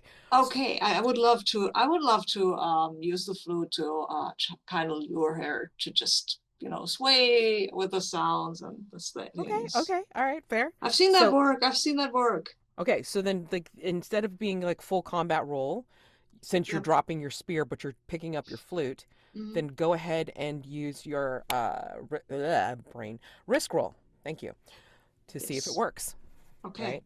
So, Okay. following the rules, like, what do we think Mhm. could go wrong? Gee, it completely Um. ignores your song and then like tries to knock you over like it or bite into you like Yeah. uh Yeah. Laro. Yeah. So Yeah. that's Yeah. something go wrong. Yes. Yes. That's kind of what I'm afraid of. Yes. Yeah, but Pretty straightforward. okay, all right. All right, let's get right to the die. Mm-hmm. Light die if this is something you're skilled at because of your occupation, background, or equipment. You've got Yeah. the flute, okay. Mm-hmm. Mm-hmm. Dark die if you're risking your mind or body. Oh hell yeah, body. All Yeah. Kind of high. Yes. right, so second light die. Accepting a devil's bargain, no matter Uh-huh. what do we think will happen? I'll say this just because I like the image in my head, Uh, is that no matter what happens, is that Elisio playing his flute will put himself into a slumber. So we have all three of us just on the side of the cliff out of it. I'm not using the ritual, but maybe the morning place thinks that that's what's I'm, useful here. Yeah. I'm mainly just proposing it because I just enjoy Mhm. the Mhm. image in Yeah. my head of Yeah. it. Okay. Yeah. No matter Cool. what. Okay, hold on. Oh God. Sorry. Okay. Gotta laugh. Maybe. Well, let's see what you think about it. Maybe the snake picks you up. Ooh. And like maybe it's like a, oh, I like this fun bauble, or maybe it's a delicious. Um, I have And another devil's. Oh, go ahead. I think like another thing that could happen no matter what is that your flute playing will open up something or have something happen because this is a sacred, magical, mystical spot. Yeah. So. Oh. Oh. I have another Mm. devil's bargain. This time a more serious one. And I think maybe no matter what happens, the snake, because it is sort of mystical in nature, being that it has wings, I think the snake will like leave its mark on you. Mm, like that too. Mm. Yeah, I like that. I like that. You I like the also like the opening. I will combine again.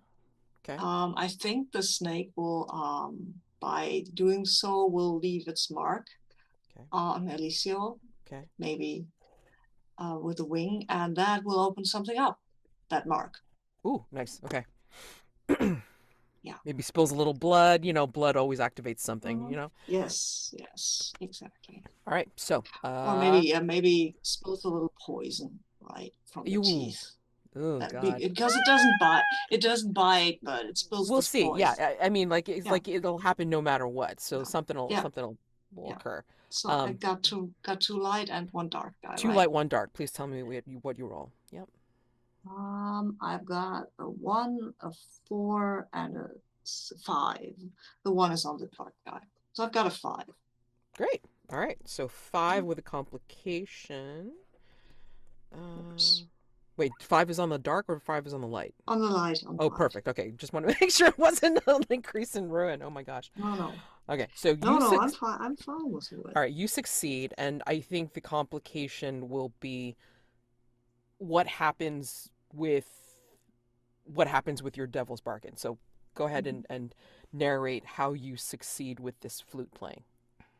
I think the snake coming right for me, trying to bite me or eat me, will react to the flute and start swaying a little, and Mm-hmm. maybe doesn't exactly land, but starts coiling around Elisio, which is super comfortable. And the poison is dripping from the fangs. It's not attacking. It's just swaying, but it's poison. It's acidic, I think. So when it hits Elisio's arm, it'll kind of start steaming his faux silks a little, and maybe the arm gets also slightly acid burned. He'll continue playing though, because he's a performer, right? You Yeah, play. This show must go on. Doesn't matter if your arm is kind of eaten up by snake venom. And then I think maybe we don't want the snake to hang around. Do we want the snake to hang around? Probably not. I think at one point the snake has swayed and then is kind of like flying away, still like swaying to the song. yeah, And when she's gone, when she's really gone, Alicia will drop the flute, or not drop, but lower the flute and kind of try to take care of his arm. yeah. I And what think else? right. The other thing that goes wrong.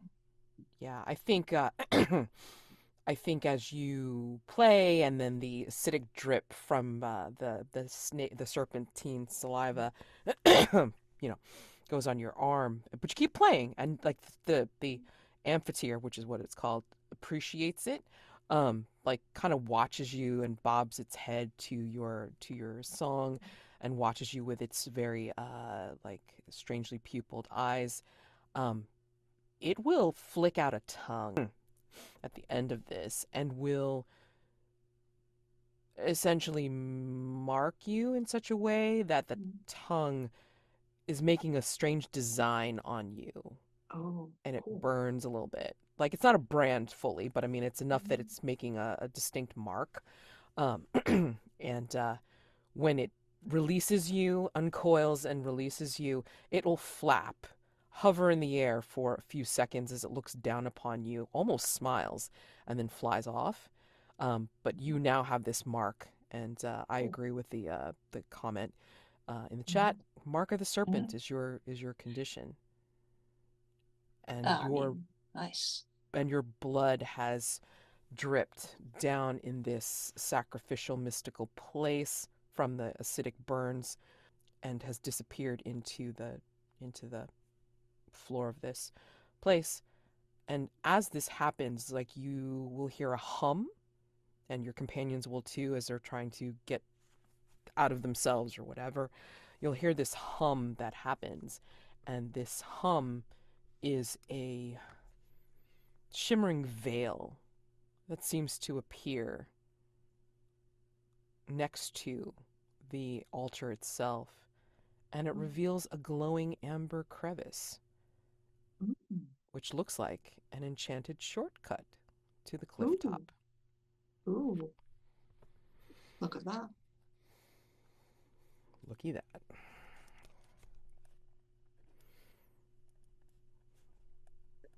I just looked at what is this secret passageway to the cliff hut, the way to the next set? Yeah, Or it is a way to the next set. So essentially, you've technically like achieved the goal. However, if you want to do anything else, it's like, once you leave the set, it's like you can't, investigate further. I'm just saying, you don't have to. You can go straight to the next set. But am I assuming that everybody's going to go through the door? Go through the shimmering door? I think Ifori, before we do, she's got some grease on her, and I'm imagining on this temple, there's like this altar, there's little pits to make kind of like lanterns. And so she's going to make a little lantern and light one and say a quick devotion. Okay. All right. I think while Laro was communing with the plants, Elisio might have looked at the altar, because they said we could keep any treasure we find, right? We haven't found any treasures so far. So maybe there's some treasure here that I could grab and take with me. Sure. You want to go ahead and like do a hunt roll, please? Yeah. Just want to make that official. I do want to do a hunt roll. And I think I will use rituals here because it's an altar, right? And maybe there's a ritual cup that you could take, or maybe there's a ritual cup that you shouldn't take. Okay. That's okay with you? Yeah. Go ahead and do two light die, please. 2 light dice. That's I have too many dice. Anyway, it's a 4. Gain a hunt, but encounter something terrible. Yep. There you go. Cool. Oh boy. Boy. I mean, not cool, but well, you gain a hunt token at least, so there you go. yeah. As you take whatever you take, and again, like at any point, you can trade in your hunt token for like a discernible treasure, whatever. You feel something as you pick it up, and then you realize it's like you see the shimmer of something that is near invisible, and you realize that it's a tripwire. Oopsie. And like you hear a distant like ringing. Like okay. a dinner bell. That's like only polite to ring the bell before entering. I guess I'm not telling anybody. They only be worried, and they have enough on their place already. It's fine. It's fine. And I would like to exchange this hunt token for, I don't know, some item worth gold that I grabbed there. Sure. Yeah. I think what you find is, I think because it's a ritual spot, I think you see in a like almost hidden crevice, and this is why you tripped a near invisible tripwire. Mhm. In a crevice, you pull it out. It is a bronze dagger etched with feather motifs. You put this in the you can put this in the found equipment. Okay, so Where is that? Okay, below bronze dagger with feather motif. Yeah. motif. Yeah. So that is your And treasure. can I write the gold that is worth somewhere? Yeah. I just usually put it in parentheses next to it, saying 1 gold. Okay. Yeah. Because Okay. normally it's like we don't get to the gold part, the Yeah. gold trade in until Hearth, Yeah. like Hearth Fire. But Yeah. Yeah. anyway, okay. So now is everybody heading over into the Vale to the next set? Yep. Yep. Yeah. Okie doke. All right. So next set, here we go. The Throne of Hollow Feathers. Ooh. Perched atop the cliffs, the throne is a vast, matted nest of bone, driftwood, and blood-stained feathers. Wind howls through the jagged spires of rock, rising around the throne like a broken crown, and the air stinks of rot. The Harpy Queen rises from the throne, wings outstretched. Her scream tears the sky with rancid breath. But beneath the shriek is a voice, clear and cruel. Pitiful beings, you stand in the lair of Valessa, queen of the Harpies. The king sends you as payment for the peace I grant his people. If you offer me something worthy, I may let you live. If not, your lives will settle the debt.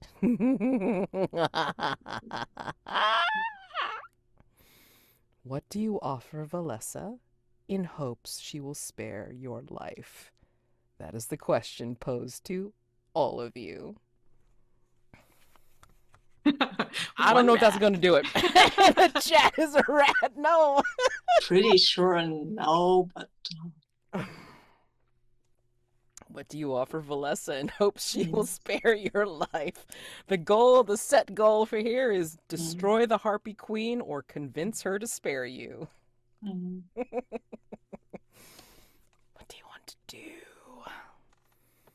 I think as you've stepped through the veil and you see and hear her,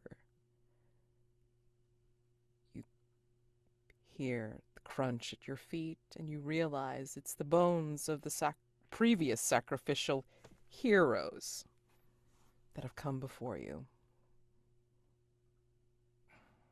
I mean, T, would you be okay if Elisio offered Ifori? I think she's got her own plans, but I love that as a character choice. Like, Yeah. so I mean, like if we wanted to like propose that as like we could establish stakes and make this a contest roll between the two of you, and we can make it extend it to a 3-way contest roll if Laro wants to get into the act and make his own plans for the two of these companions. I mean, she's spoken so much about sacrifice. I figured that she might be okay with that, right? I love that. Yeah. So contest roll works a little bit differently than the usual stuff. So I mean, I just want to know who's involved. Laro, are you doing your own thing or what? Yeah, I think I was going to do their own thing. Elle has maybe not a plan. I think plan might be generous, but Elle has an idea what to do next. Okay, all right. Okay, let's do a. Hold on. Okay, so Laro's doing his own thing, yeah. All right. Let me ask you what you're doing first before I like look at Ifori and Elisio's contest roll. So I think the first thing like I would do is like that I would like step forward and just like ask the Happy Queen, didn't the king send a sacrifice a princess before us? Whatever happened to her? Did she not arrive here?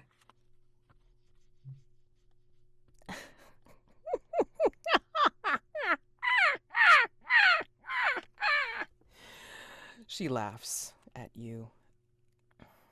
Oh, you pitiful fool. Did you not realize he never had a daughter?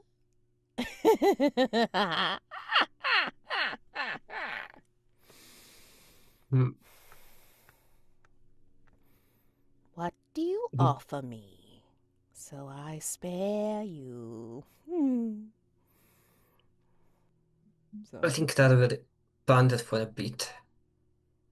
so he's Eh, pondering still. hmm. And at 'Cause- that, Elisio has a change of plans. Sorry, Ifori, can sacrifice something else. But I mean, no, I think he has something to offer actually, because what better offer than the life of the king? It's not like I have it in my hands, but I am very motivated to see him end.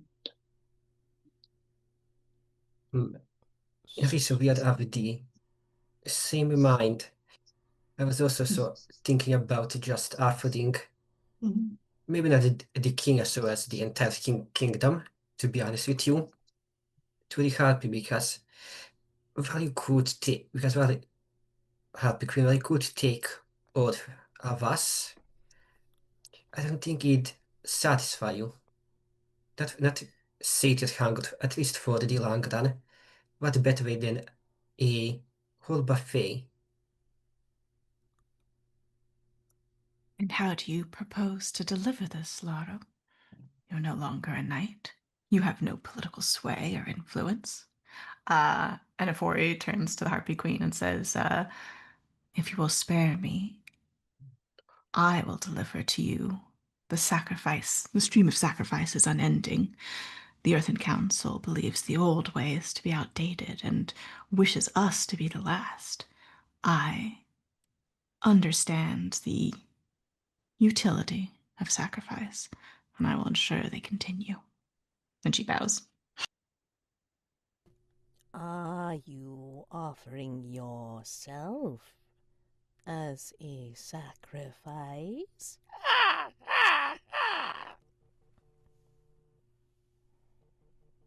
My life, yes.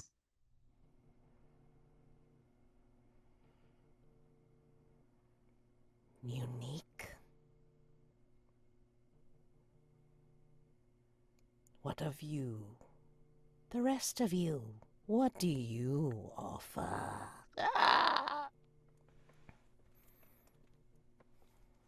Hmm. Mhm. If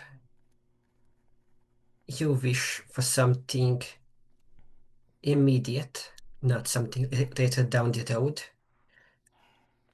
then I can propose a sacrifice of more spiritual nature and above table that is referring to using the rebirth ritual to just rebirth a spirit and give the spirit to the Harpy Queen. Ooh. Oh, interesting. Huh. Okay.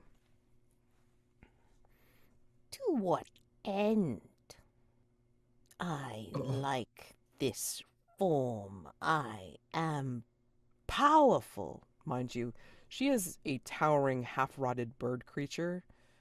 Her mangy human head has a bone crown atop it, glittering in the sun, and her feathers are matted with blood and seaweed. And her mouth is very large and stretches wide over her face. hmm. All we require is just enough gold to set plans into motion, nothing more and nothing less. If you so desire, then maybe even instead of any sort of sacrifice, perhaps we could help and elevate you to a higher plane.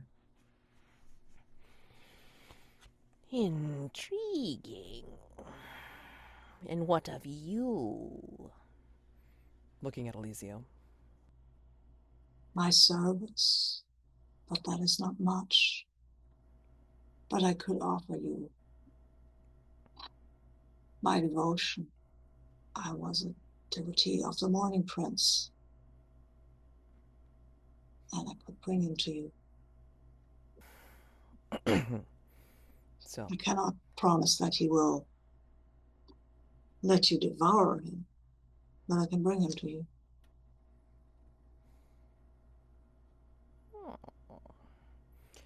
so Should you devour him, you will be a god.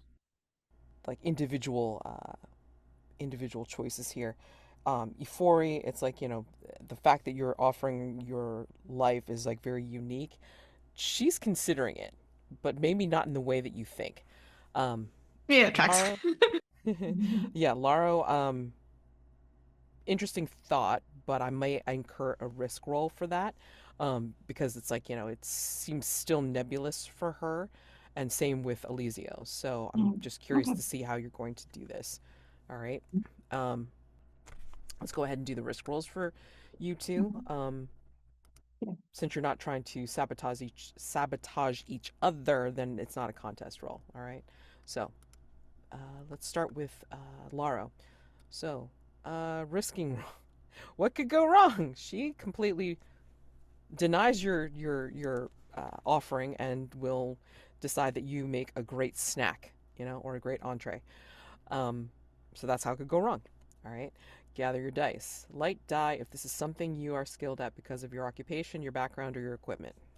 What do you think? I would the beast skill technically apply in this situation? Or do you think that's Hmm. because it's Interesting. a mystic? I mean, I'm not gonna split hairs. I mean, this is more avian than beast, but I mean, it could fall under beast, sure. I mean, that's fine. So you got the light die. Dark die if you're risking your mind or body. Yeah? Yeah. And your second light die for accepting a devil's bargain. What do we think will happen if he fails or if they fail or lose their nerve? A devil's bargain is happening whether they fail, lose their nerve, or keep it, right? It happens anyway. I mean, yeah, sorry. I'm like mixing it up for some reason with the between. No matter what, that's what I meant to say. Yeah. So you are offering to rebirth her spirit into a new, better body? Question mark. I think, yeah, I guess you can say that is essentially just offering, or because in Laro's mind, being a plant is awesome. So I think that is going to the same like appealing to, hey, you can be part plant as well, and that should make you more powerful because plants truly devoted. Ooh. Interesting. Yeah. Maybe no matter what, because we talked about how there's a lot of sort of rotting flesh and bone here, and I think the soil is very rich. You'll start to put down roots. Laro will. Is that what you're saying? Yes. Yeah. Yeah. Nice. No matter what.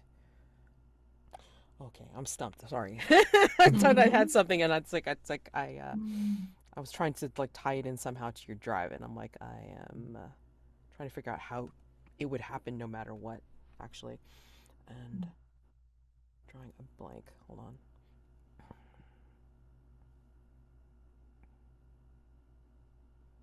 Does Sabine have an idea for Devil's Bargain?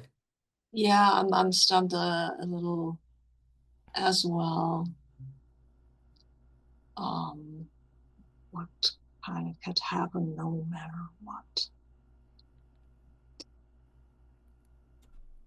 Maybe she will take a bit of your own plant into herself. That she will do no matter what. You lose part of yourself, maybe some of your memories. I think because of your empathetic thirst, I think no matter what, you're going to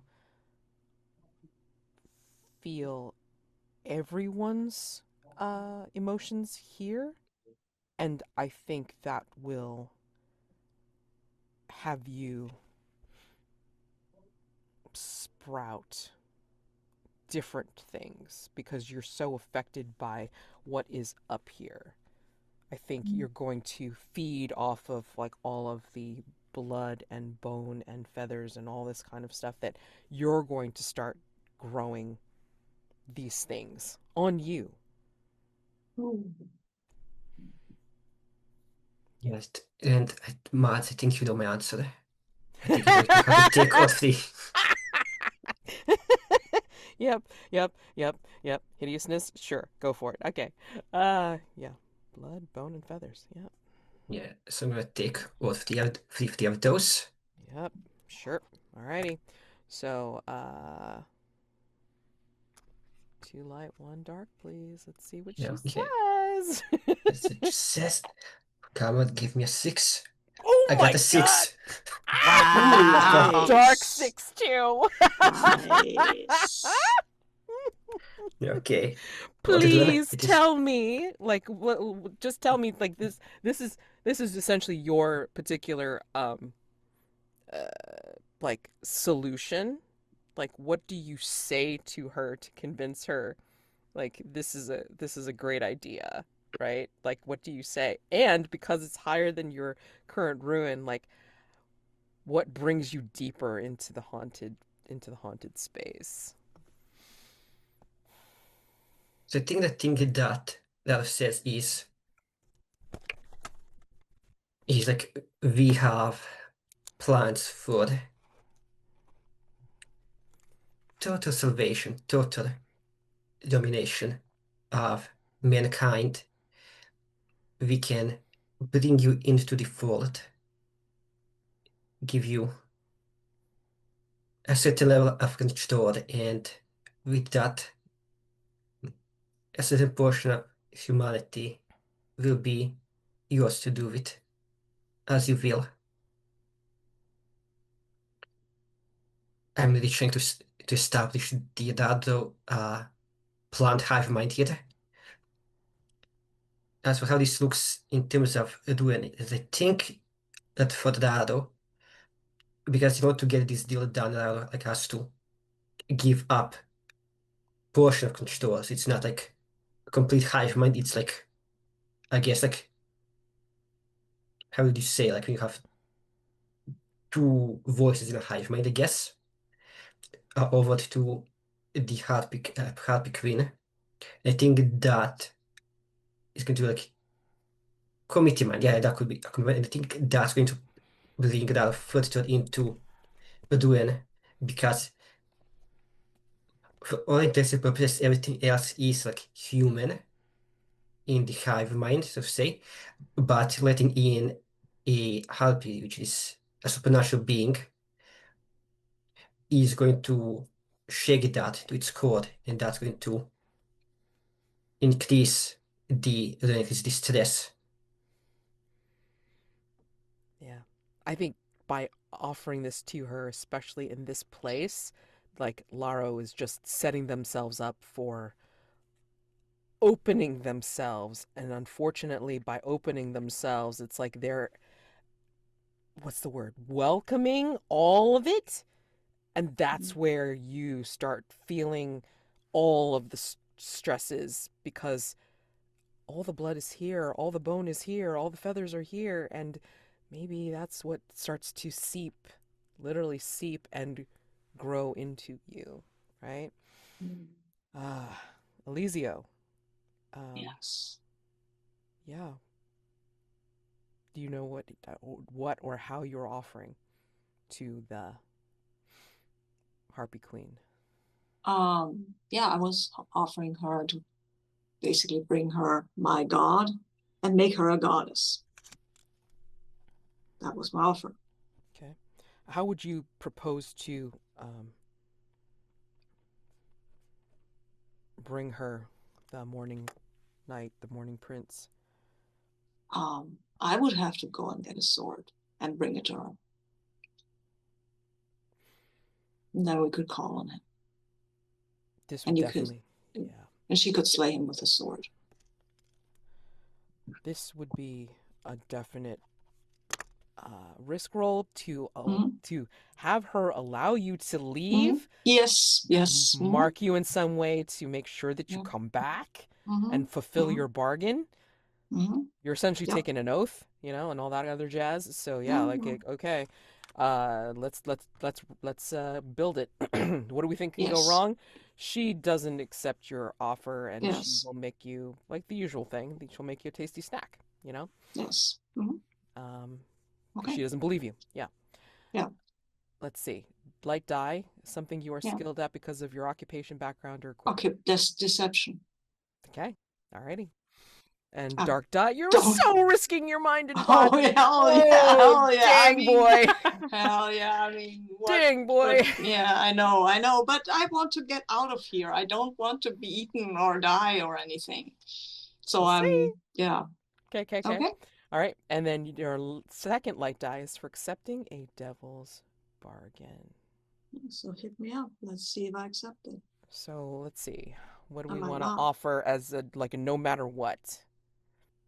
I think your morning prince, your morning knight will not be too happy of Yeah. this particular offer, and That, maybe any way you shake it, you will, no matter what the role is, you're going to see said morning knight appear in front of you. oh no. And I don't think you're going to be happy. Mm, well, I'm lying. Okay, I'm lying. So that's my devil's bargain. It's like you're going to Mhm. end up seeing the Mhm. morning knight sooner than you want. Mhm. My Devil's Bargain, and this is, I guess, inspired mainly because I'm running a game tomorrow that deals a bit with infestation. But Mhm. my Devil's Bargain is that no matter what, the Harpy Queen is going to lay harpy eggs inside Elisio to ensure that if you don't Ew. come back, those are going to hatch and just eat the hell out of you, alien Ew. style. T, you got anything? Yeah. I was also thinking sort of the surety she would take. And I was thinking she'd take Alicia's writing hand. Ooh. Ooh. Maybe Alicia's sense of rhyme. Oh yeah. Okay. No, you know what? Ooh. I'd rather die than accept either of these devil's bargains. I'm just rolling these two dice Okay, so one light, one because dark, please. I don't have to, and I think Yeah, you don't have to no, take the devil's bargains. That's fine. no, I'm just rolling these two, and there's a 6 on the light die. Dang, look at Yeah, you. Nice. sorry. Oh, wow. Wow, that's a 3 on the Amazing. dark die. Consummate charmer. I was hoping I'd roll higher. I'd roll high on the dark die, but no. Damn it. I really wanted you to roll high on the dark die. Yeah, yeah, yeah. Okay. Yeah, go ahead and um damn. Yeah, say what beautiful words you use to convince her. And I will give, Ah, since you rolled a 6, I'm going to give this to you. Her weakness is music. mhm. Oh, nice. Okay. In that case, I will, to prove that this can happen, I will rewrite the hymn of the Morning Prince to the hymn of the Harpy Queen. Will only be performed once or twice, but you know. Amazing. Amazing. And Ifori, she is charmed. She is grinning with that too wide grin at Laro. Oh boy. Um, and she will turn her face to you after these particular successes in their own way, and she will say, And so you want to be a sacrifice. You give yourself willingly? My life. Yes. And I am going to, because this is a unique. Let's see. Hold on. Let me think how I want to do this. Because we're going to interpret this differently, you know, it won't necessarily be a straight kill unless you completely fail. That's the fail state. If you completely fail this risk roll, it will be just a straight kill. If not, then it'll be a twisted version of giving your life to her, which we can figure out what that means. So, Yeah. in this case, risk roll, all right? So, light die, if this is something you are skilled at because of your occupation or your background, or you have useful equipment. I would say that her occupation as professional sacrifice Yep, probably applies. yep, absolutely. Um, and then dark die, if you're risking your mind or body, both. Yep. Mm-hmm. And second light die, if you accept a devil's bargain. What would happen no matter what? And again, you don't have to take the devil's bargain if you don't want. But do we have any devil's bargains that we want to offer up that happens regardless of the roll, no matter what? Just to clarify, so if things go right, Ifori just dies cleanly. If things go wrong, she If doesn't die so cleanly. if she fails, if she completely fails, then she will. It's a straight kill. She will die. Like her life is Yeah. forfeit. If she succeeds in some way, then she gives her life, but I'm going to say in some weird way in service to the Harpy Queen. Okay. All right? So, that's how I'm going to twist it around. So, I mean, it depends on what you consider success, right? I mean, like, you know, like I'm going to live, but I'm going to serve a the feathered mad queen or whatever. We'll figure out how that works. But anyway, do we have a devil's bargain we want to offer that happens no matter what, too?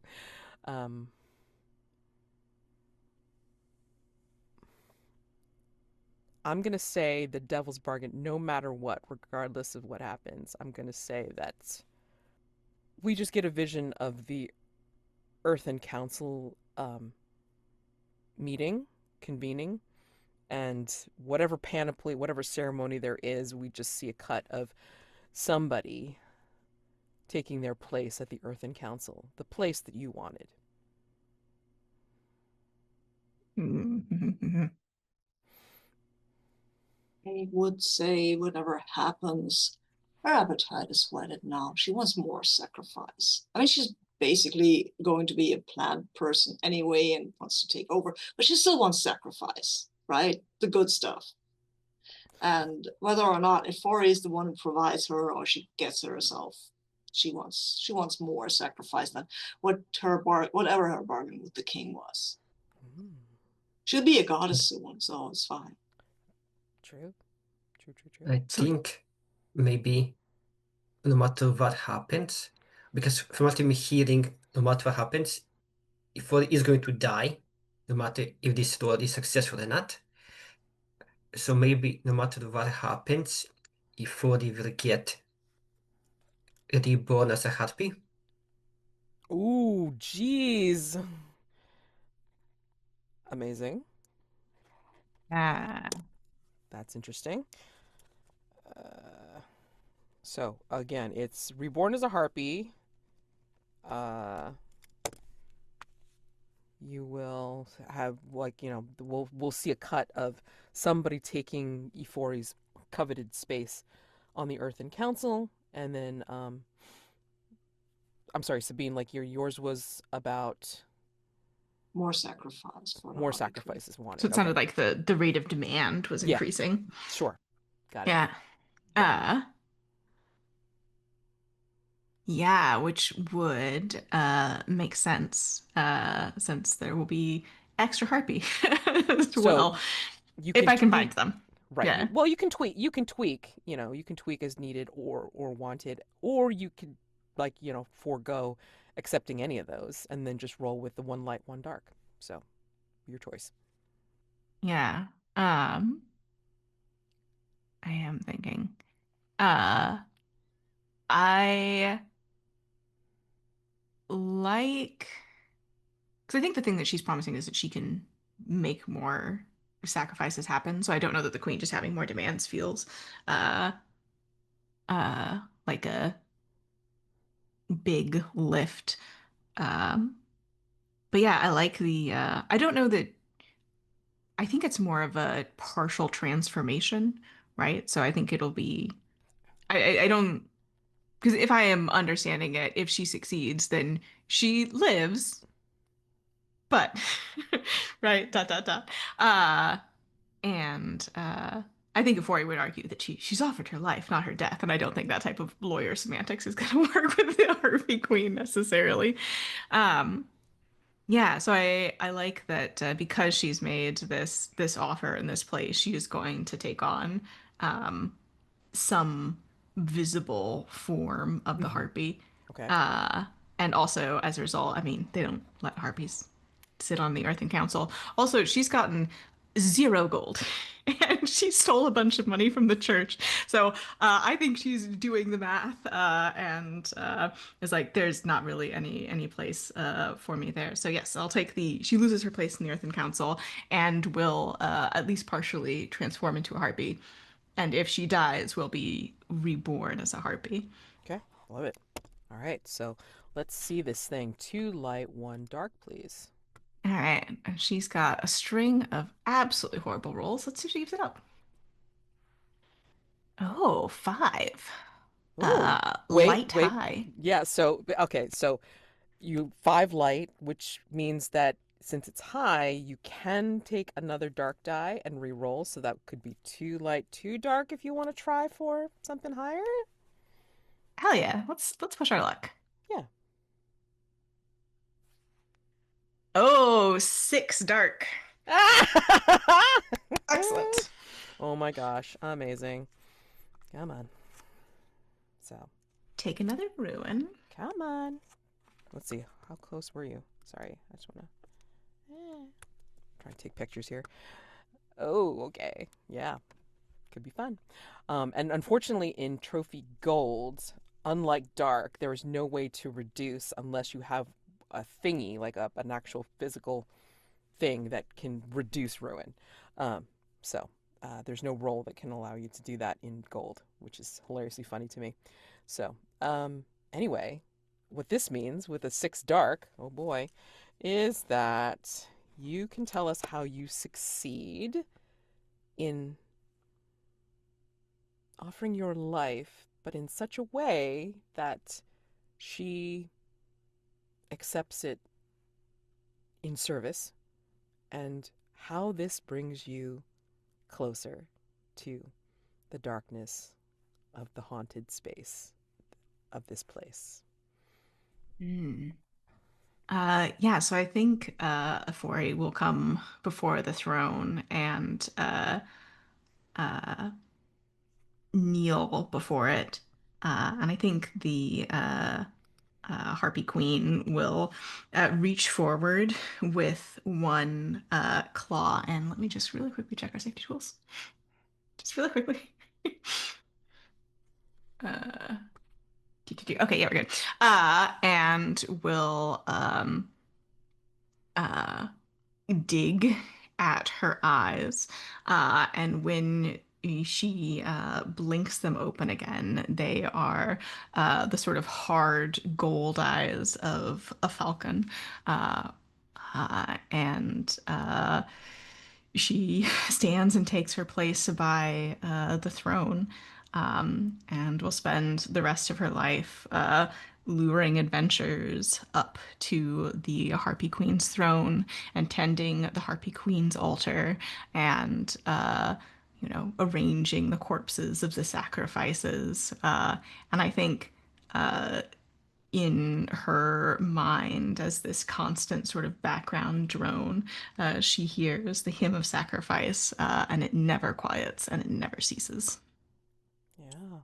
So, I think as we weave this ending, you kneel in service.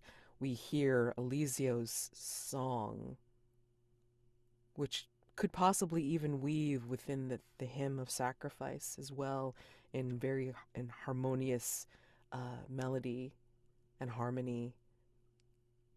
And the only one that can really hear it is, of course, the Harpy Queen.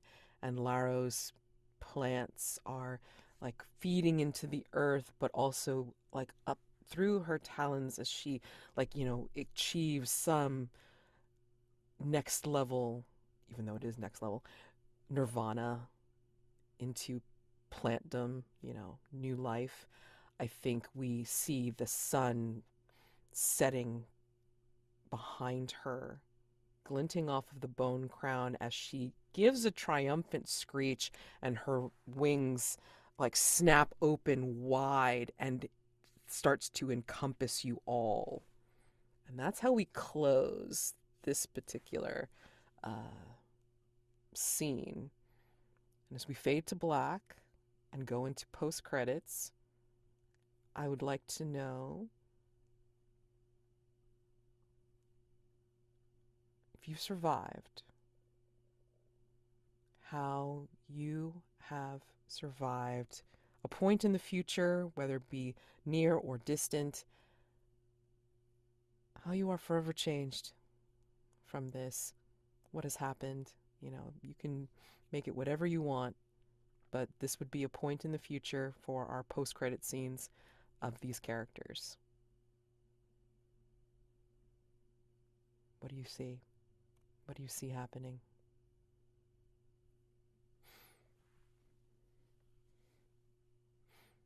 I can start with Ifori. We see that this is in the distance. She's becoming more and more harpy-like. There's feathers in her hair. She no longer wears her robes. You can see that her mouth is beginning to become more beak-like and wider. And she has a knife and is in the sort of the throne room and is kneeling at the foot of a plant. And I will leave it up to Lara what the plant looks like. And makes a deep mark in her palm, and you can see that this is scarred. She's done this over and over and over and over again. And you can see some of her blood drips onto the roots of the plant and is absorbed. Yes, you can go with Adara next. Let me also just quickly check in on our safety tools. Okay, so I think for the Adara's airplug is we'll zoom out, and the camera connector gets zoomed in onto a village somewhere in the land. We don't know exactly where could be anywhere, but we zoom in on a village as the townspeople are just going about their everyday life, chatting about gossip that's been recent happenings around the lands, and in general just like tending the fields, taking care of the livestock that the village might have. And I think we'll see a scene where maybe like a few of like the village kids are just like playing like the town's periphery, and in like the shadows like next to like the woods that surrounded the town, we'll see just like a shadow. But I think even the kids just notice it's just like so much just movement in the brushes, and they just I think just assume, oh, it just must be like a fox or something. But because they see something moving, they see movement, but they don't see what's causing the movement. But that's because the figure that's moving about is like so overgrown with nature that it doesn't register that it appears as just like shrubbery, just like moving in the wind, not that the shrubbery is moving about. And I think as we cut off from that, the camera like pans upward, and we just see overhead, like over the sun, there flies a bird shape, just flies over, which with a bit of shading off of what looks to be just some sort of like weeds or the like. I think we see him. He has left behind the harpy and is currently in a harbor town, waiting for the ship to leave all of this behind. And he's talking to a young man, and it's in a tavern, and says, "Yeah, I'm going to join a serpentine order. I've been marked by serpent, you know." And the young man says, "Yeah, have fun with that. You know, the king is hiring people to find a princess, and I'm gonna find her. I'm gonna marry her." You can see Elisio thinking, should I say something? And says, "Well, best of luck then." Amazing. And the theme song, the hymn song of the Harpy Queen climaxes and ends. And thus is the ending of our incursion, Throne of Hollow Feathers. Thank you all so much. Yay! Alrighty. So, we will debrief with a round of stars and wishes. Stars are things that you liked about the session, roleplay, gameplay, each other, and wishes. I mean, it was a one shot, but I mean, if you think of anything that you would like to have done or like to have seen, or if you plan on playing or running this again, you know what you think you'd like to do for next time. I guess I can go first. So for my stats, of course, I'll give a stats to you, Mats, for uh, running the incursion. And as always, I enjoy the voice work that he always do. The heartfelt laugh, especially if that was excellent. Let me see what else happened on a big special notice too. I think like I enjoyed like seeing Ifori and just how ready she was to sacrifice herself. Not to mention just the whole idea of an, I guess, professional sacrifice, which is I think it was a quite unique idea, especially given how this entire incursion is centered around sacrifice. I think we didn't see too much betrayal, but then again, we didn't necessarily go at each other's throats at the end. Where I definitely like felt the sacrifice angle, especially with like the opening questions like, oh, what did you leave behind? As in like, what did you sacrifice in order to go here? So that I enjoyed seeing Elisio and him just basically just like serenading both the snake and the harpy queen. I felt like that was like an interesting scene, and how Elisio just decided to basically just tell a straight lie to the harpy queen and then just make her run for it, even while knowing that she has more or less become a part of like this ever-growing plant hive mind. But nonetheless, and I'm trying to think if, oh yeah, and I did enjoy, and I did enjoy this scene of Ifori trying to connect to Laro, and that just failing spectacularly.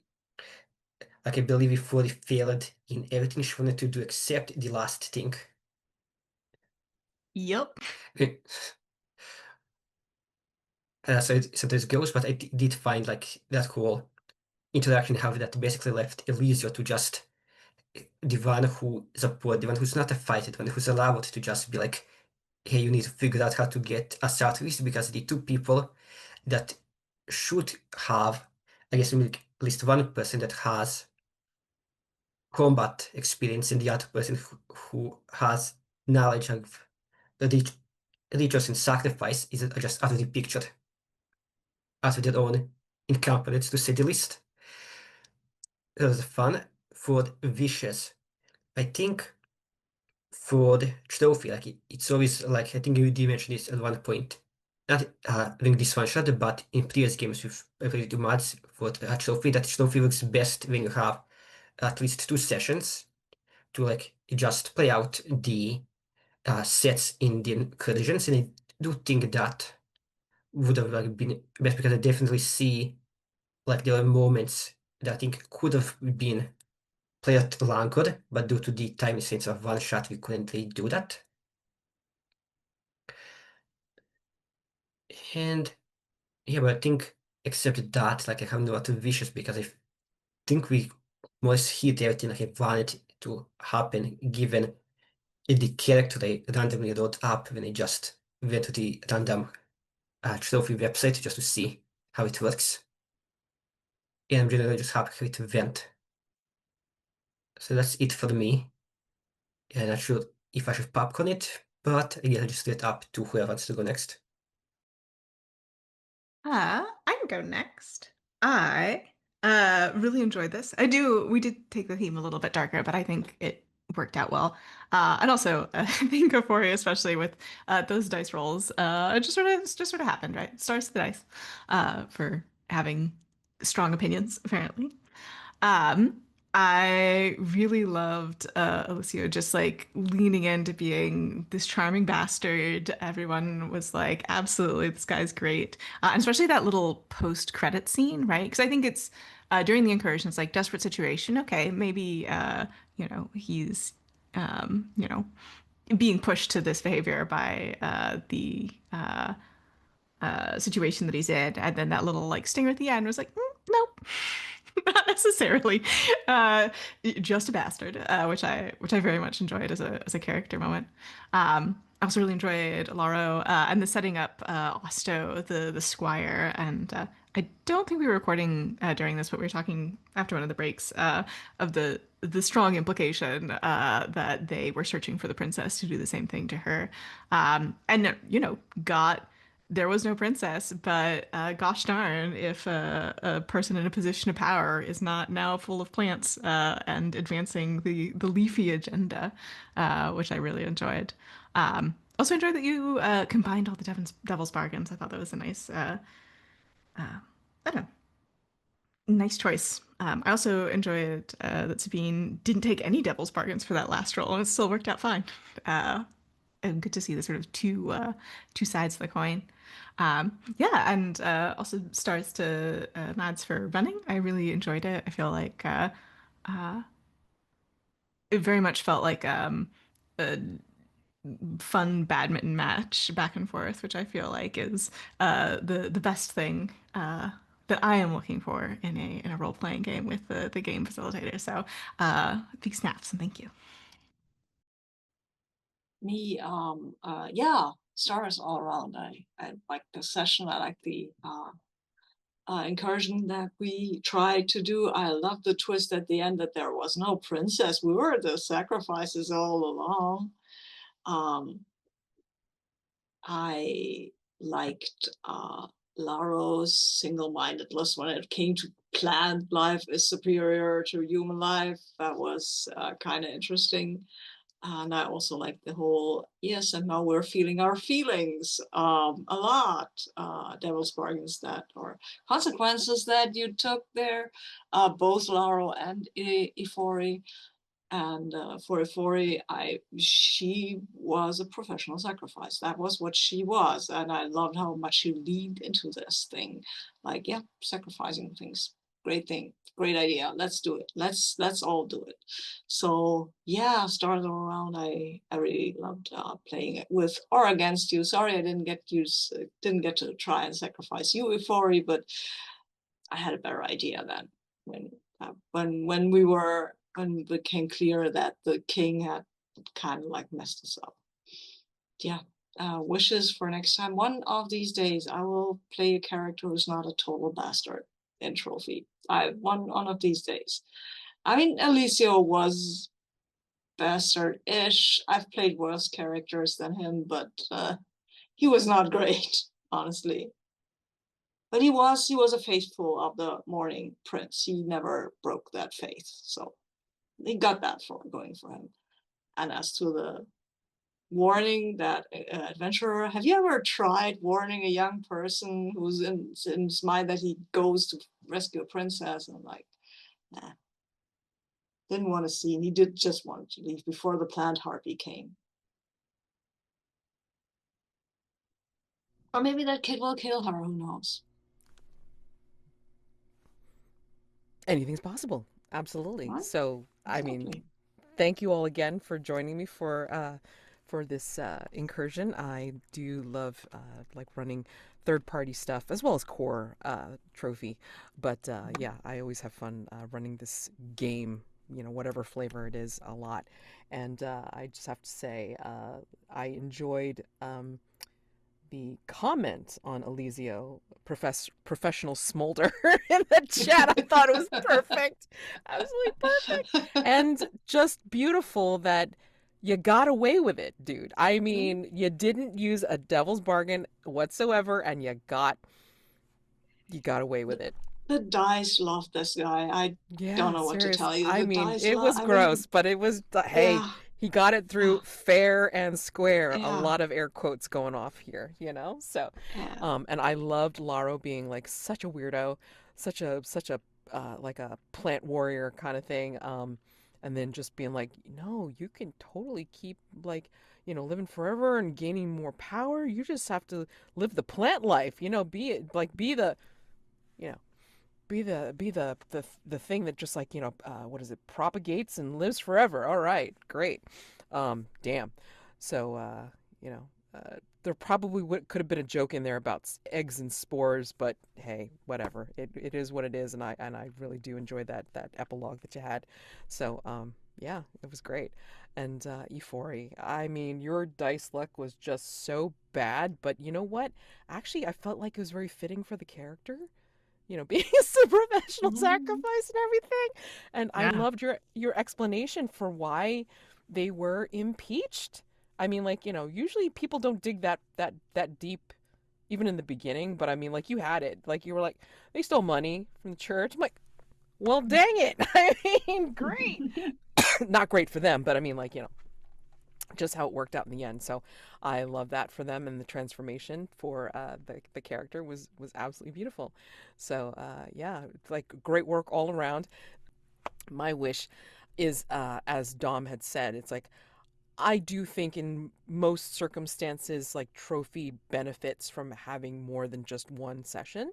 Some work out pretty decently as a one shot, but this one could do with breathing a little bit more, because I mean, you could have explored Yeah. more, like, you know, hunt Mhm. rolled, like risked a lot more and all this kind of stuff, but Mhm. timing, you know what it is. But you guys did great for the time that you had, and yeah, you would have gotten thrown into debtor's jail by the time you got back. So hey, it worked out the way it worked out. So um, I wish that we could have seen a contest roll, at least one.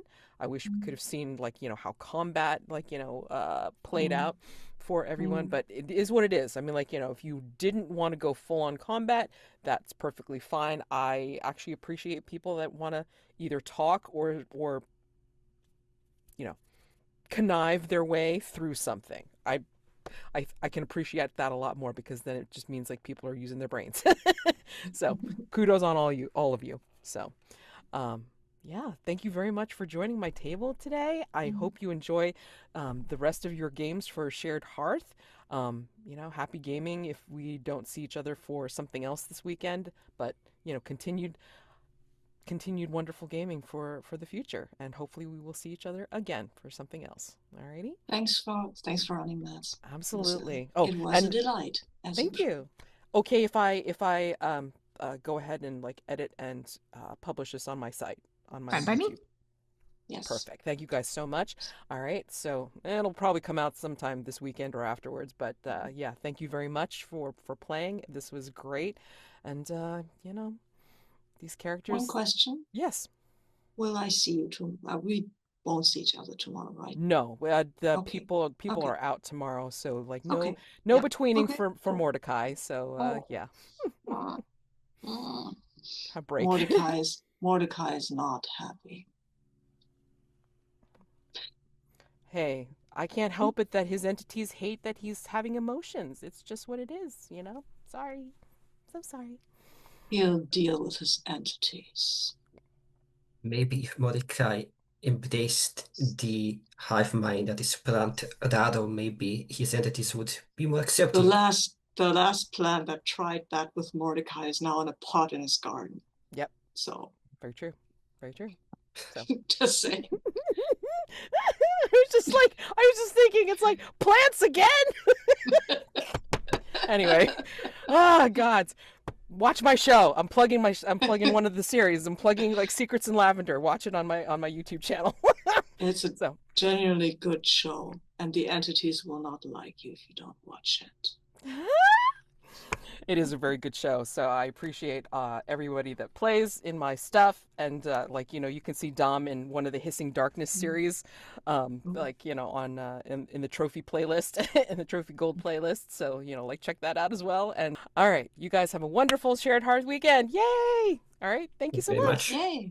Until next time, everybody. Bye.